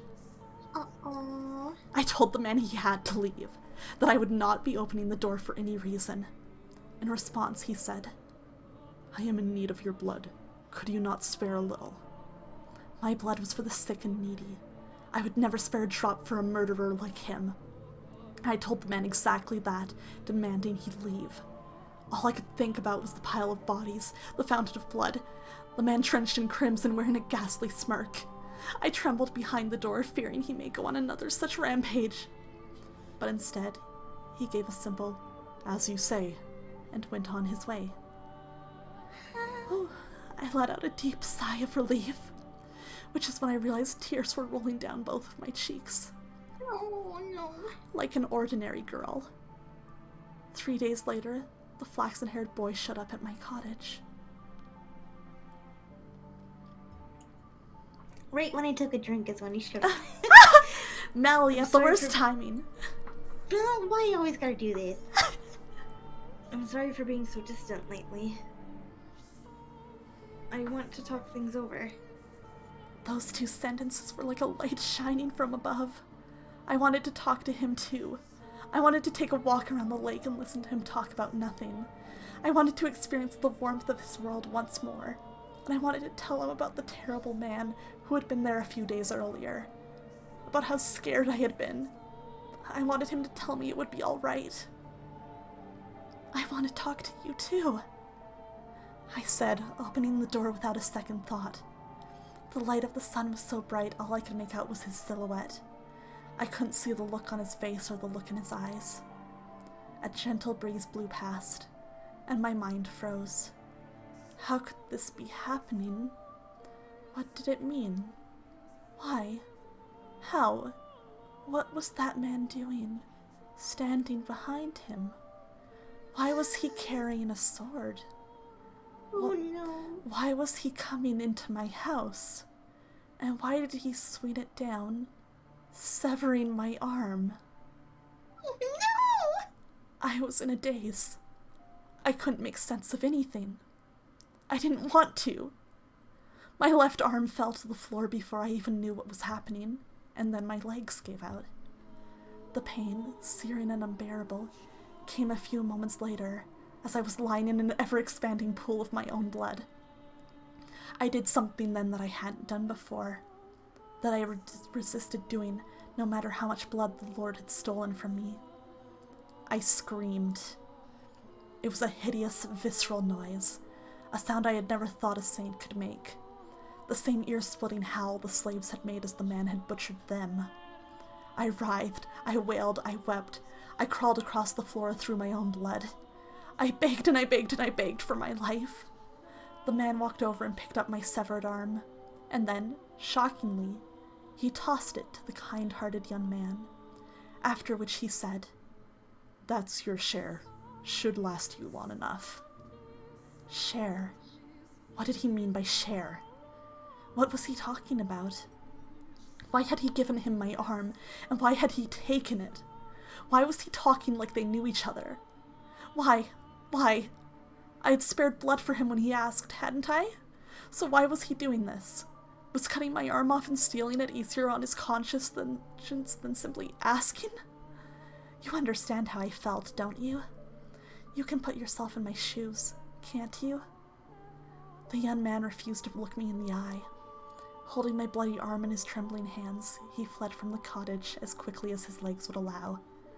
The man then walked over and picked me up. I had neither the strength nor willpower to resist. Holding... Yep! I mean, it's true. Kobes, you ain't wrong. Yeah. Holding me in his arms, he began to speak, telling me things I didn't want to know, things I didn't want to hear.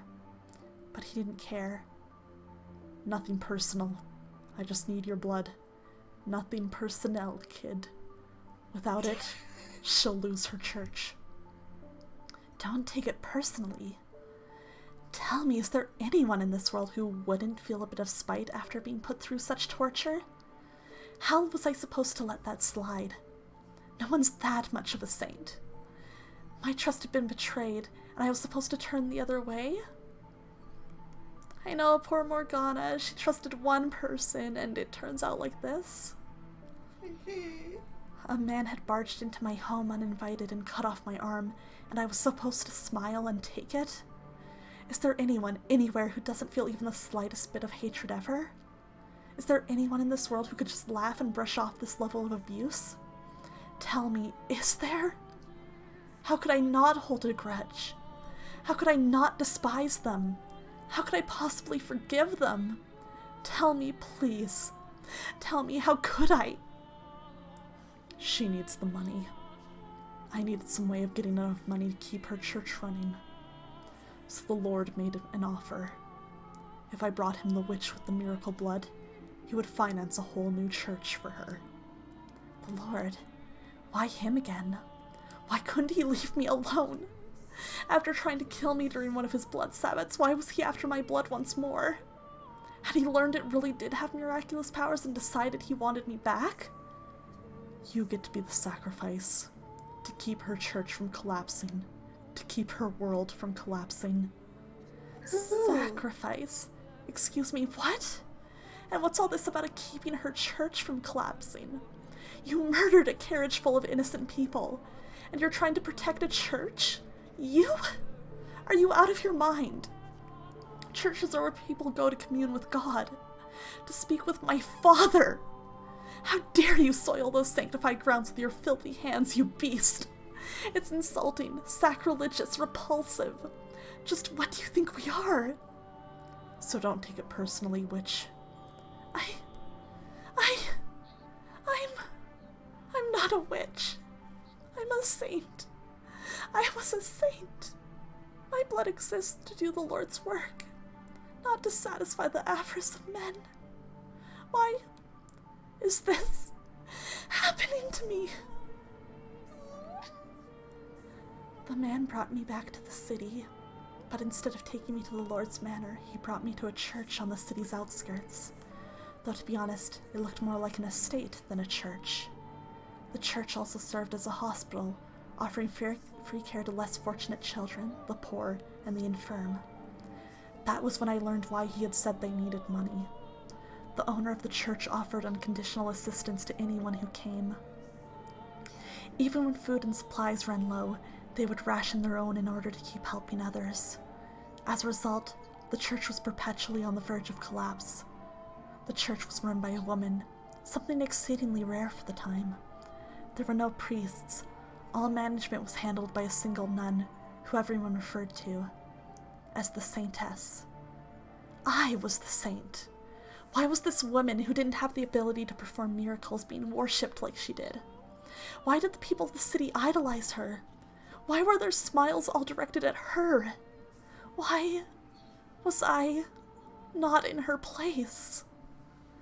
The man carried me to the top of the observation tower. It was there that I had my reunion with the Lord. Oh no. I was to spill my blood for the people of the city, but also for the Lord's prophet. He was not offering free aid, but selling it as medicine. He claimed it was a miracle elixir, telling no one that it was actually my blood. It was mixed with a beautiful red wine, and drinking it would cure you of any ailment. If they knew it was actually the blood of a witch, they would think it unclean. They would fear it.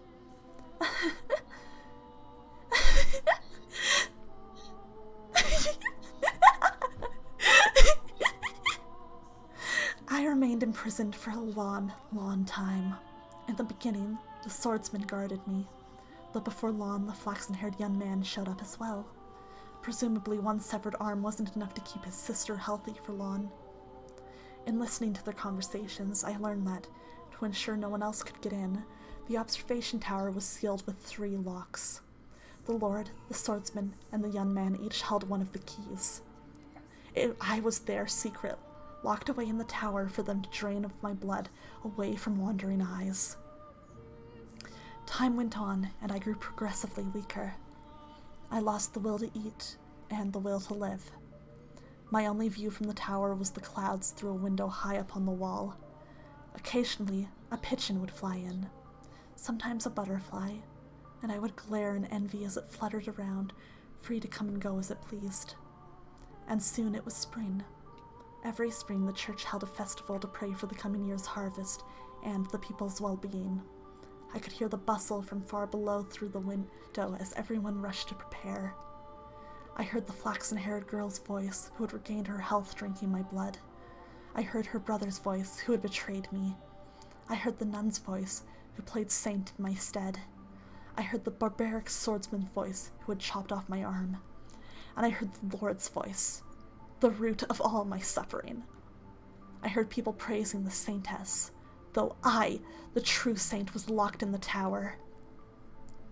I heard people thanking the Lord for his generous donations and miracle medicine, though it had all come from me. Propped up on my suffering, they cheered and clinked glasses of my bloody wine. Those merry, peaceful, cheerful, spirited sinners' voices resounded in my tower, and at noon on the day of the festival, the church bell tolled. 1, 2, 3, 4, 5, 6, 7, 8, 9, 10, 11, and with the 12th chime, I died. Oh no! Oh no! As the bell's last pealing faded into silence, the tower doors swung open. Standing on the other side of it were 3 men. They must have wanted to drain a little bit more from me to use in the feast, but they arrived at the worst possible moment. The flaxen-haired young man was the first to express his consternation. Why? I never wanted her to die. Was she not eating?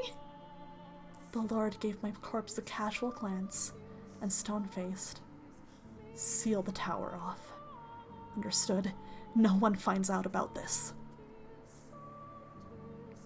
How can you be so calm?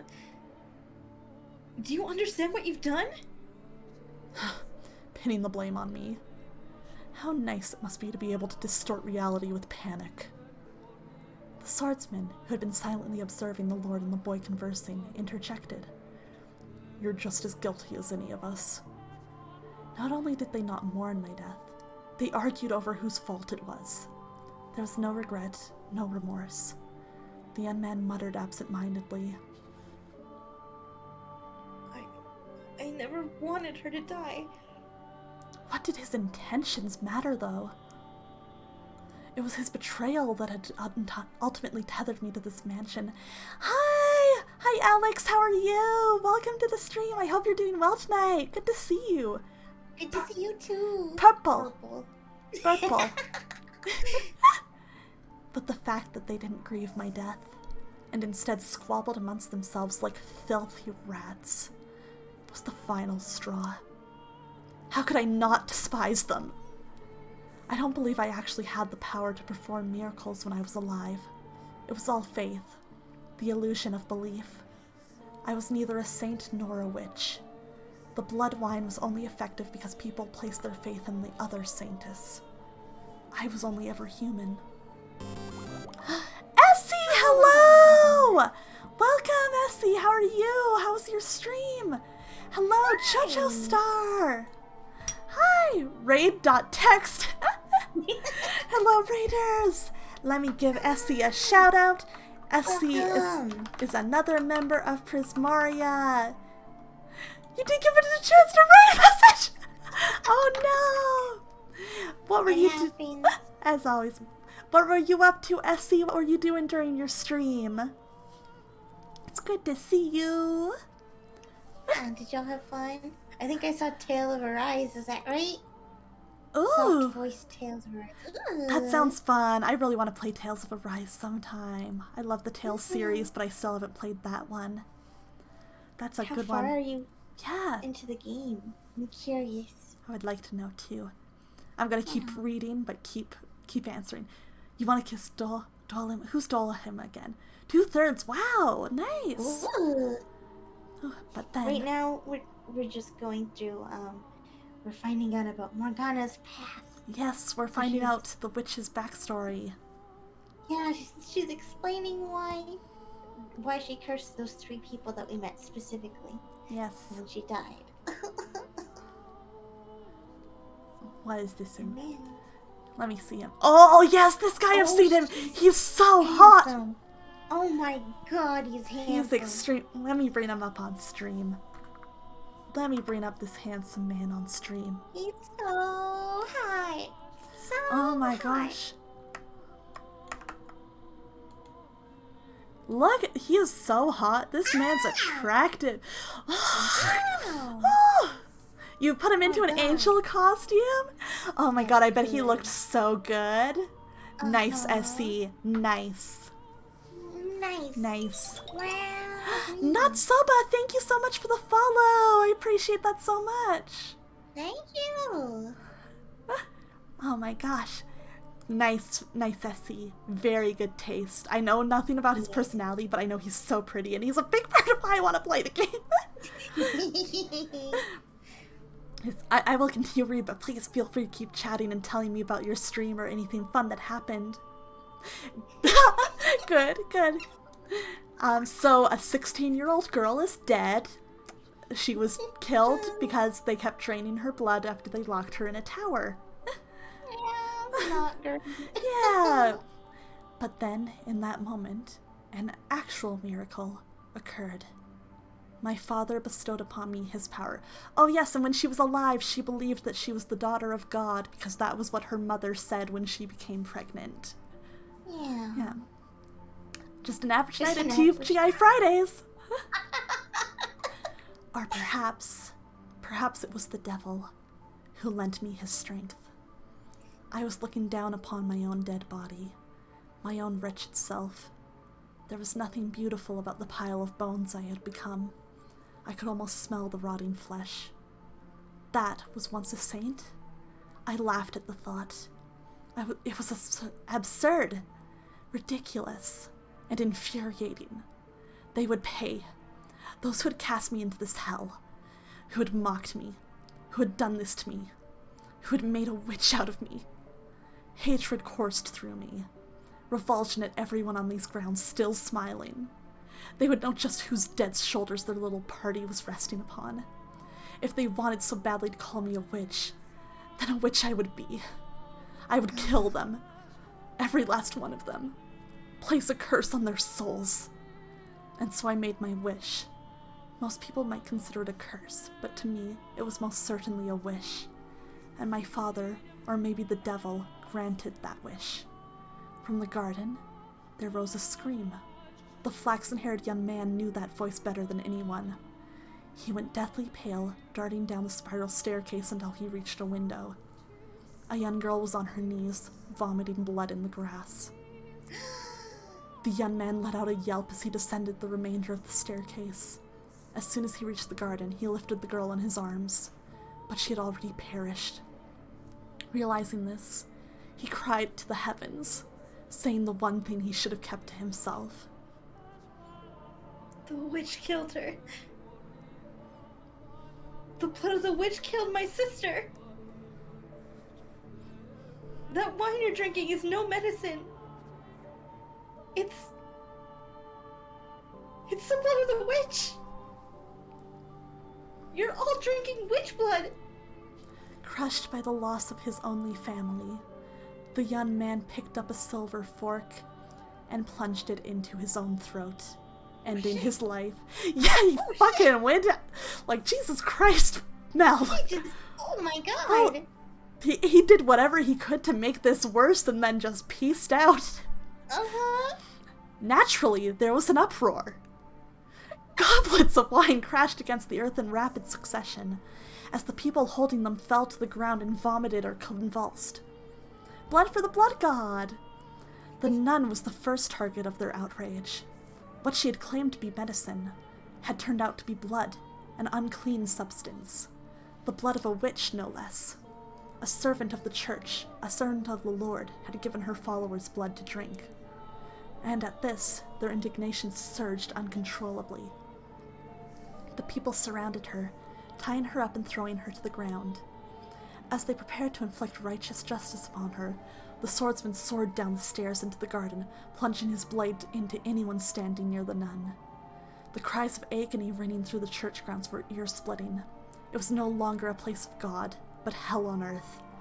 Hell built up by the hands of man. Hell painted red with the blood of their brothers. The people armed themselves with anything they could find and went after the man. As much of a beast as he may have been, he stood little chance against such numbers. It's the fate of a beast to be exterminated by those he terrorizes. And once he was gone, the nun had no one left to protect her. She too was consumed by their frenzy. All that remained was an inextinguishable inferno. Hysteria and despair, madness and outrage, and no outlet for it. It was a revolt that made the slaves uprising at the Lord's manor look like a game. Eventually, the rage found a new target. The Lord. It was only natural, for he was the true villain. He was the one who had given money and the witch's blood to the church. He was the one who had profited off it. And above it all, the people often resented those who stood above them, particularly in times of unrest. The city resounded with cries for the Lord's head, and he looked down upon it all from the safety of the observation tower. He could do nothing but watch as his domain burned. I can only imagine how painful that must have been. But before long, having seemingly have made his peace, he began to descend the spiral staircase. He opened the door at the bottom, revealing himself to his people. But before the door had swung all the way open, before he had a chance to say his final words, someone ran a blade through his chest. With that, the raging furor mostly settled down, but it was hardly the end of the destruction. Mere days later, a plague befell the city. Dreadful black spots covered the flesh of the infected. They writhed in pain, screaming and vomiting blood. Ghastly howls echoed through the streets, as though the whole city had been possessed. It became a cursed land. In their diseased haze, the people muttered again and again. You have been cursed by the witch. In less than a week, the entire city was dead. Holy shit. Just like in those tablets in the village Giselle was staying in. Oh yeah. Yeah. We know the truth of it now. My body was left abandoned at the top of the observation tower. And as if to seal the curse away, in their final days, the people shuttered all the windows, wrapping the house in darkness. It's possible. That was no miracle either. You can easily explain what happened to them. Locked away for so long in that dirty tower, maybe I caught some kind of disease. And then, when the people drank my blood, they too were infected. Hardly anything out of the ordinary about that. The first to die, that girl, had already been ill. Her body merely chose the worst possible time to yield to her ailment. That was all that had happened. Indeed, it was nothing more than a fluke, an improbable stroke of luck, an unbelievably unfortunate accident for the city and those 3 men, and an indescribably fortunate accident for myself. But I wish to believe it was a miracle, that even if my blood didn't have healing properties, and even if I wasn't a saint, my wish, my curse, was what caused that uprising. That was my miracle, granted to me by God or the devil. I choose to believe that, and that my miracle took on its true form thereafter. My curse had brought death upon the 3 men, but for whatever reason, my rancor was far from sated. They had died. So what? Death is but a transient agony. It's nothing compared to what I went through. So I made my next wish. I wished for their reconstruction. I wished eternal suffering on their souls. I wished to trap them in a never-ending cycle of pain and hatred. This was my wish for the flaxen-haired young man. He treasured his dear sister, and he desired a quiet life. So I wished for him to have just that. And I wished for his dearly beloved sister to love him more than anything in the world. For his world to be destroyed by love gone too far. This was my wish for the beast-like man. He was conscious of his tendency for violence, and he yearned to be more human. So I had his inner beast toned up just a little. I saw to it that he would never be human, so he would never have the peace he so desired. My wish for the Lord was more straightforward. He seemed to have great affection for wealth and authority, so I entrusted those were the only things he could ever have.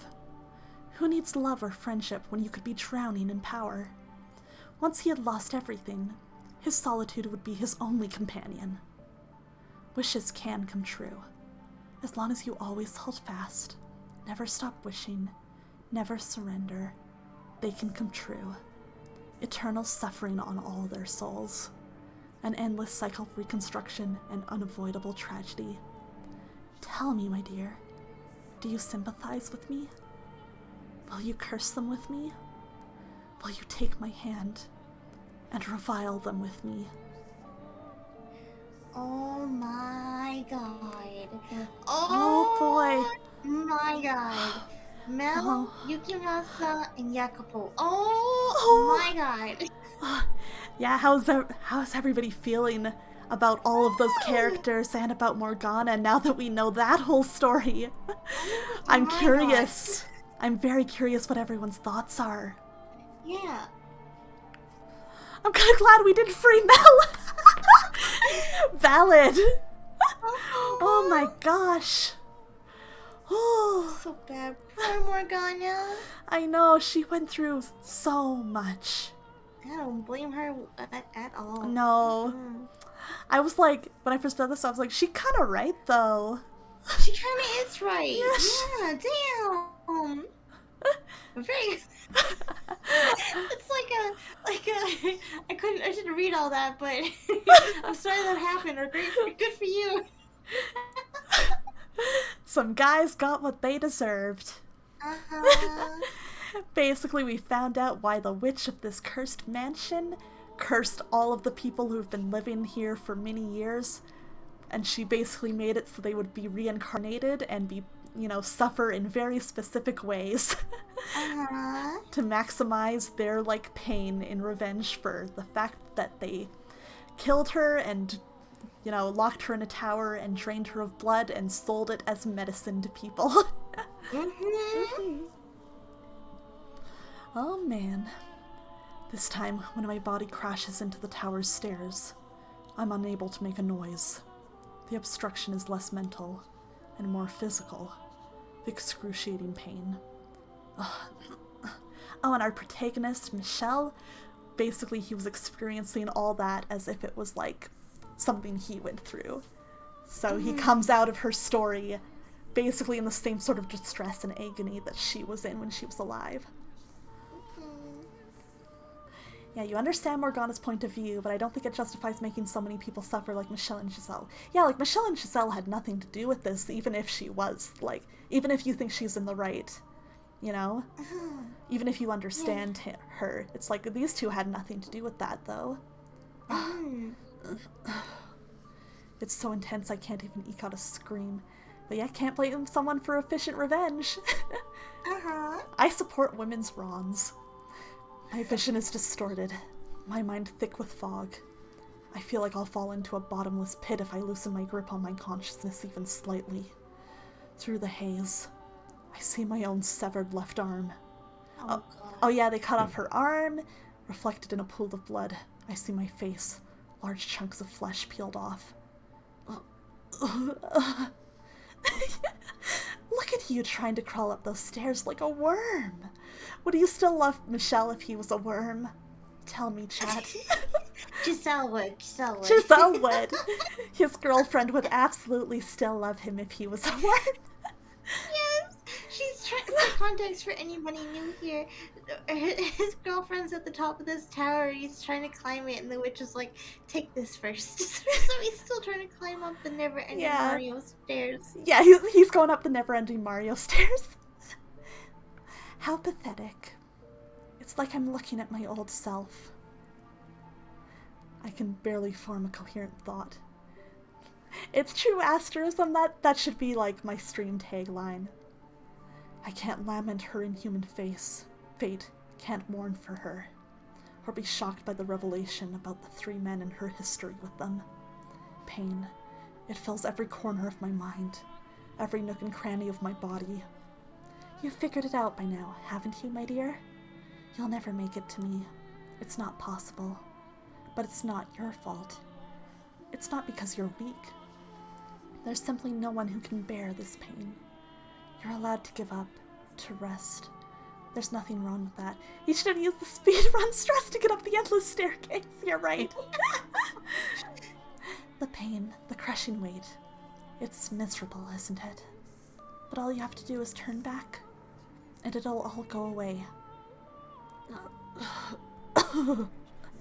The witch whispers her sweet temptations. You've put in a fine effort. There's no shame at all in throwing in the towel.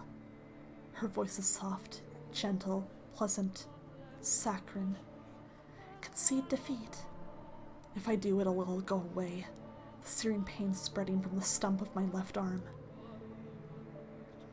The sensation of being perpetually drained of my blood. The miserable solitude of staring at a door that never opens. The laughter I can hear through the window. Give this guy a step-by-step guide. Yeah, he's just gotta practice. My miserable wailing and this maddening hatred. I can end it all. That's right. It will all be over. You have the power to make it stop. Make it all stop. Giselle! No. I can't let that happen. No, I have to. Get her back. At my side.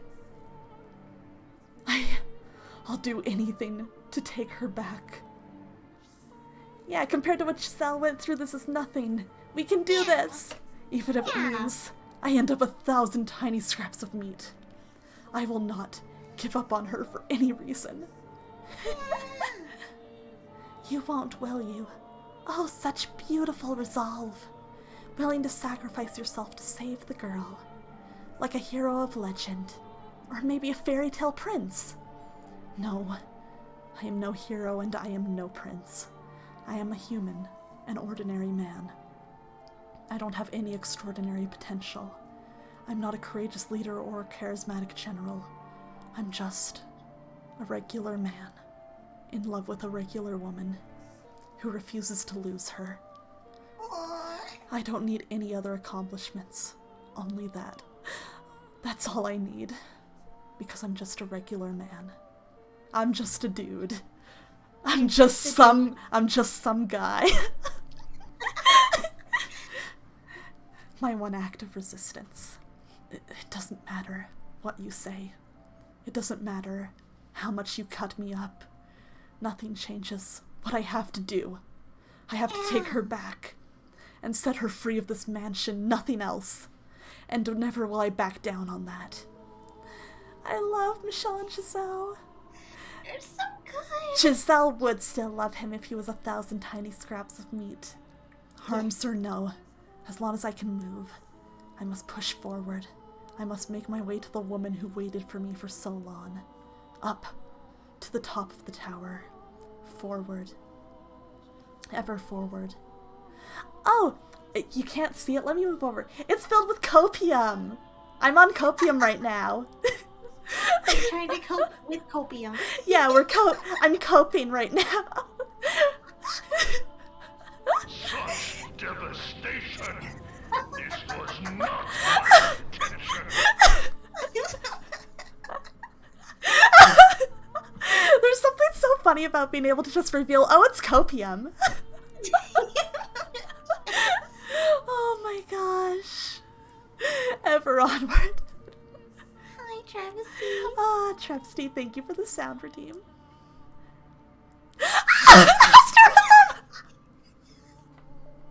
Yes. Yes, he would, Yes. because Michelle is the perfect man. Yeah. Oh my gosh.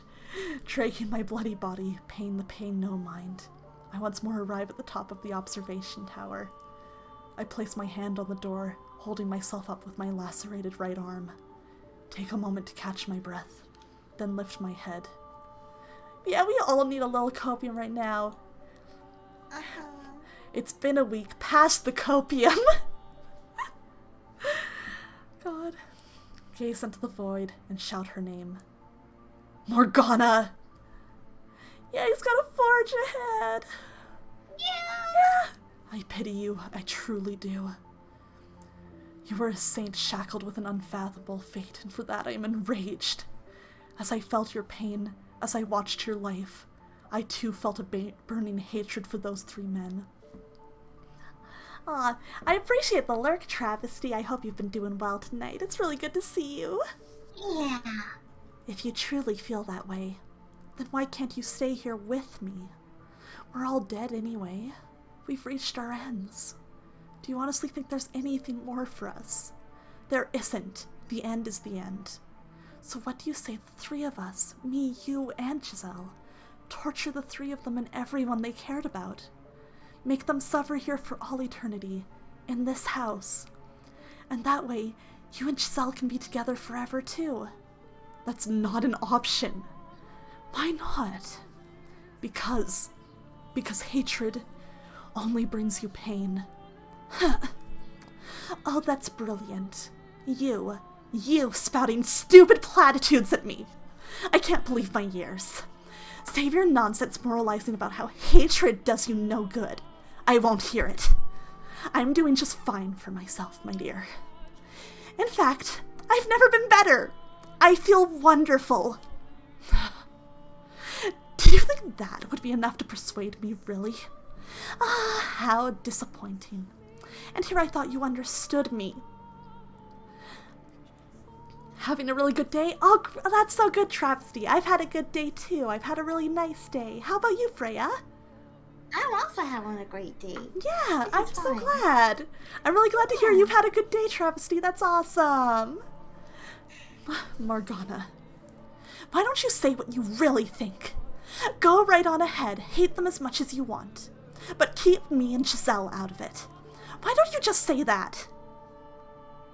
I do feel bad, truthfully.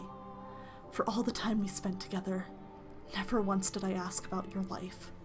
I was so focused on myself, and in the end, I pushed you away. That you did. You wanted to be with Giselle, so you pushed me out. I wish I had asked you sooner. It wouldn't have changed anything, though. One puny man knowing what I went through would hardly be enough to erase the loathing I bear. It would have turned out the same regardless. There was nothing you could have done for me. There was nothing. Still, I would like to apologize. Had I known what you carried in your heart, perhaps I could have chosen my words better. Instead of rejecting you, I could have chosen some other response. I cannot remain in this house, nor can I allow hers to stay here either. So I'd like to apologize for both my past actions and my present. Well, Get you a man who can apologize. I know, right? Oh my god, I love him so much. He's so perfect. I'm sorry, but the way you put that in my head, I'm just like, wow, the bar is really on the floor. Get you a man who can apologize? Freyja, your standards! Listen, your standards! Your standards, Freyja, no! No! Well, in that case, open the door, Michelle. I take another moment to catch my breath, and then I gather my strength into the hand on the door. Blood seeps from my fingertips, slowly trickling down the rough surface. It reminds me of my death. I'm coming for you. I push open the door, praying that it will be the last, that beyond it lies light for Giselle, and if possible, that it might cast a bit of light on Morgana's heart as well.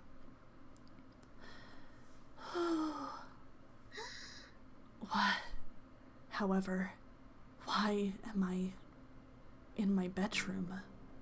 What I find behind the door is the last thing I expect. Huh? As she appears from the shadows of my chambers, I can't conceal my surprise. Giselle! Giselle's here! Giselle! Is this another illusion, Morgana? Wait, Freyja has standards? Fuck you, Tyrion. Yes, I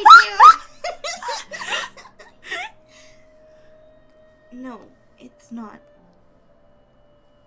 I am the real meal. Real meal. The real meal? That too. Eat Freyja. No! Oh, it's true, she has Jafar again now. No, I don't.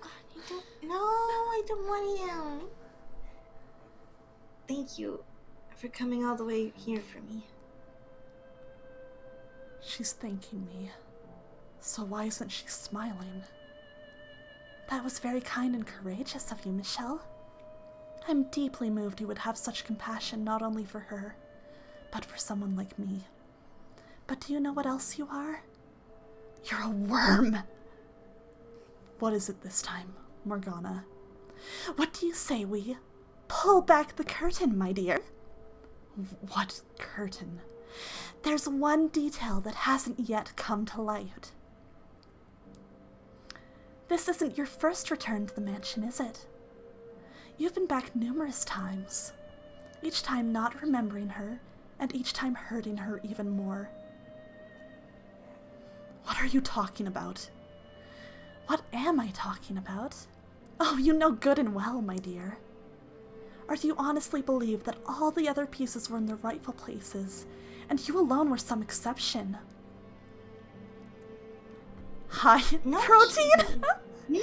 Yeah, Freyja's high in protein. Ask Grim, he'll agree. Ask Grim. No. No. I never... Tell me, how was it? Living in so many different eras, not knowing who you were. And playing with all the different men. No, you're out of your mind. You make it sound like I was...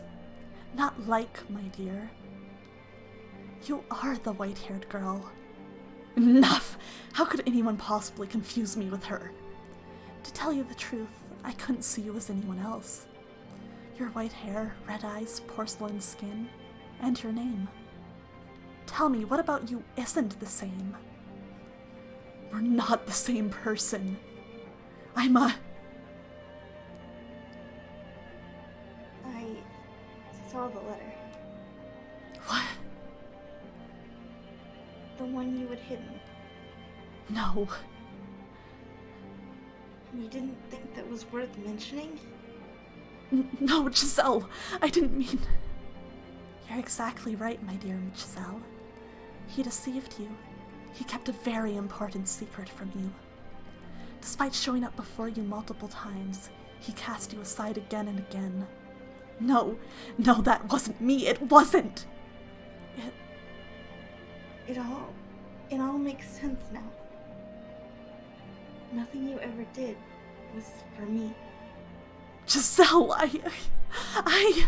Go on, Giselle. Tell him exactly how you feel. Michelle, don't. Please don't. Don't say it. Not that, please. I'm begging you. You're... Stop. Please don't, Giselle. Not actually. Please. Don't say it. A man at all, are you?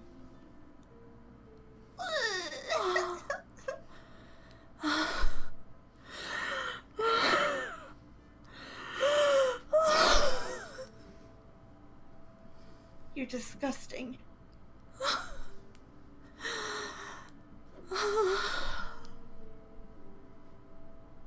No! No! No! You're the only one it could have been, my dear. The only one who could have been the white-haired girl. The next moment, my whole world comes tumbling down. I could have borne anything. Losing my arm, having my face torn off. Any amount of pain, I could have handled it. For you, I could have done it. But this, hearing those words, coming from your mouth, being rejected by you, that I cannot. Those words, they bury me alive. And you're the one person I never wanted to hear them from.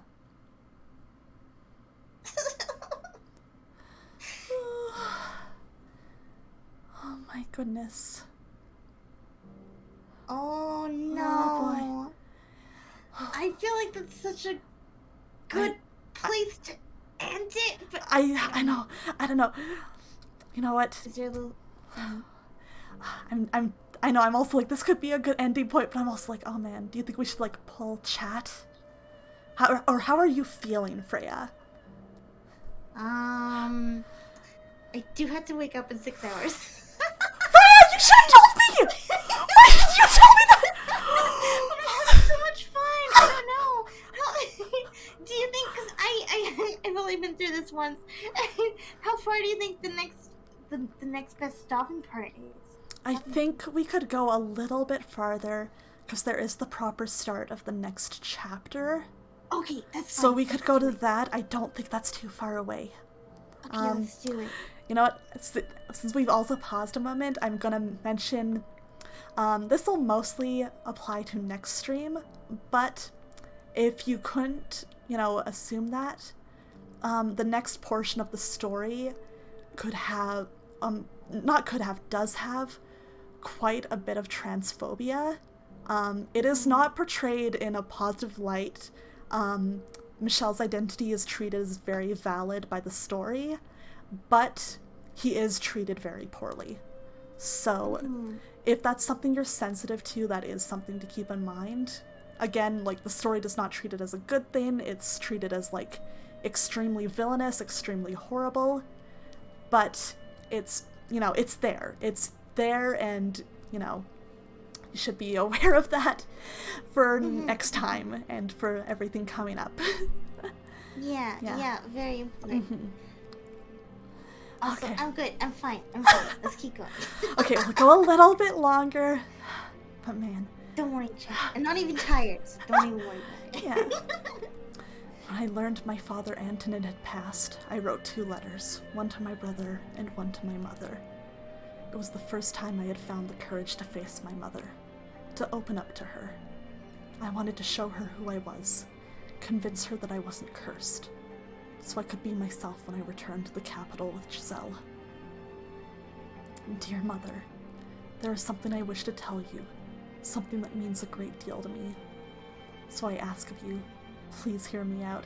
Heh, chat delay can't stop us. I ask of you, please accept it. Mother, I no longer bear any resentment for my present lot in life. Nevertheless, I would ask of you to concede one thing, that I was never cursed. Oh yes, I know that he's technically intersex, but I just called it transphobia for simplicity's sake, to kind of convey the kind of, I guess, it's treated very similar to how a trans person may be treated. So, just for simplicity's sake, to kind of get across what would be occurring, rather than, like, get into kind of the details, especially since I know some people don't quite know the difference or what being intersex is. That I was always your son. That I'm Michelle, not Michelle. I have found someone whom I care for deeply. A woman. And I love her with all my heart. I would like to spend the rest of my life with her. I do not wish for much. Simply to have a quiet life with her. To go through our days together, man and woman. That is the one thing I want. Mother, I know you're aware that my body is no longer female. I am a man. My heart is male, and I ask of you to please accept that. I have no grudge with you. In fact, I am incredibly grateful to you for bringing me into this world. With love, your dearest son. Shortly after sending that letter, I was killed.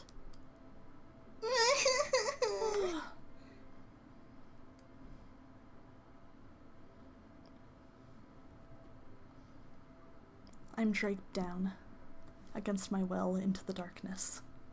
Beneath me spreads my own past. My door, the door I swore never to open. But despite all my efforts to resist, the door sucks me in.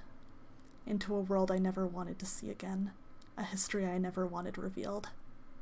A past I never wanted anyone to see.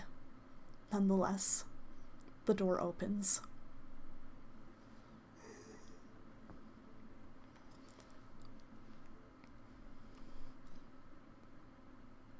The Oh boy. door. Oh boy. It's almost time. Wow. All right. I think that's where we are going to save it. Yeah. Yeah. Let's go. Okay. Oh my goodness. Oh boy. Okay. Yeah. Yeah. Okay. Yeah, like, definitely, I think they integrated a lot of, like, Michelle's experience, I know, speaks to a lot of trans people, which is kind of part of what this game is notable for. But yeah, he is technically intersex, and we'll get into kind of that more when the game talks about it more. But yeah, it's either way, the next section does have some intense moments. Yeah. Yeah. So yeah, we'll have to see kind of how that goes. But I hope you guys enjoyed this one. Oh my gosh, so much happened. A lot happened. Oh, poor Morgana. I know. Oh my gosh. Yeah. Everybody in this game goes through too much. Right? I know.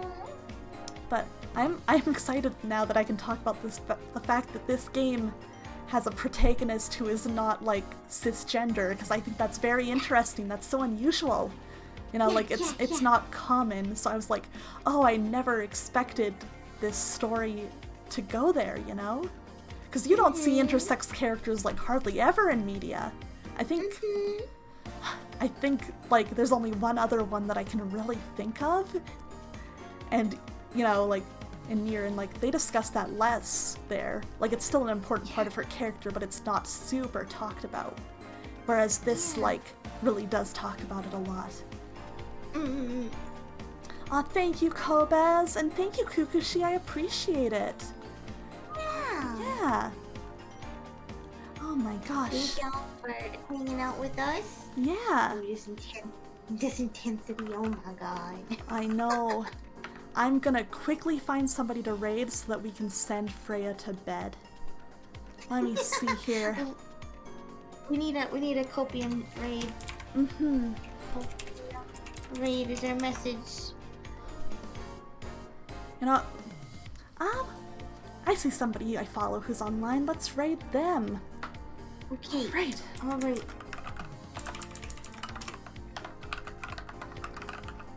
Alright, everybody grab your copium raids. Thank you so much for coming. No, it's all good. I appreciate it being clarified. It's hard trying to figure out how to describe this stuff because I know it can be also very triggering to trans people. And Yeah. but it is also important to make that distinction, so you have a good point. because, you know, it matters that it matters that, like,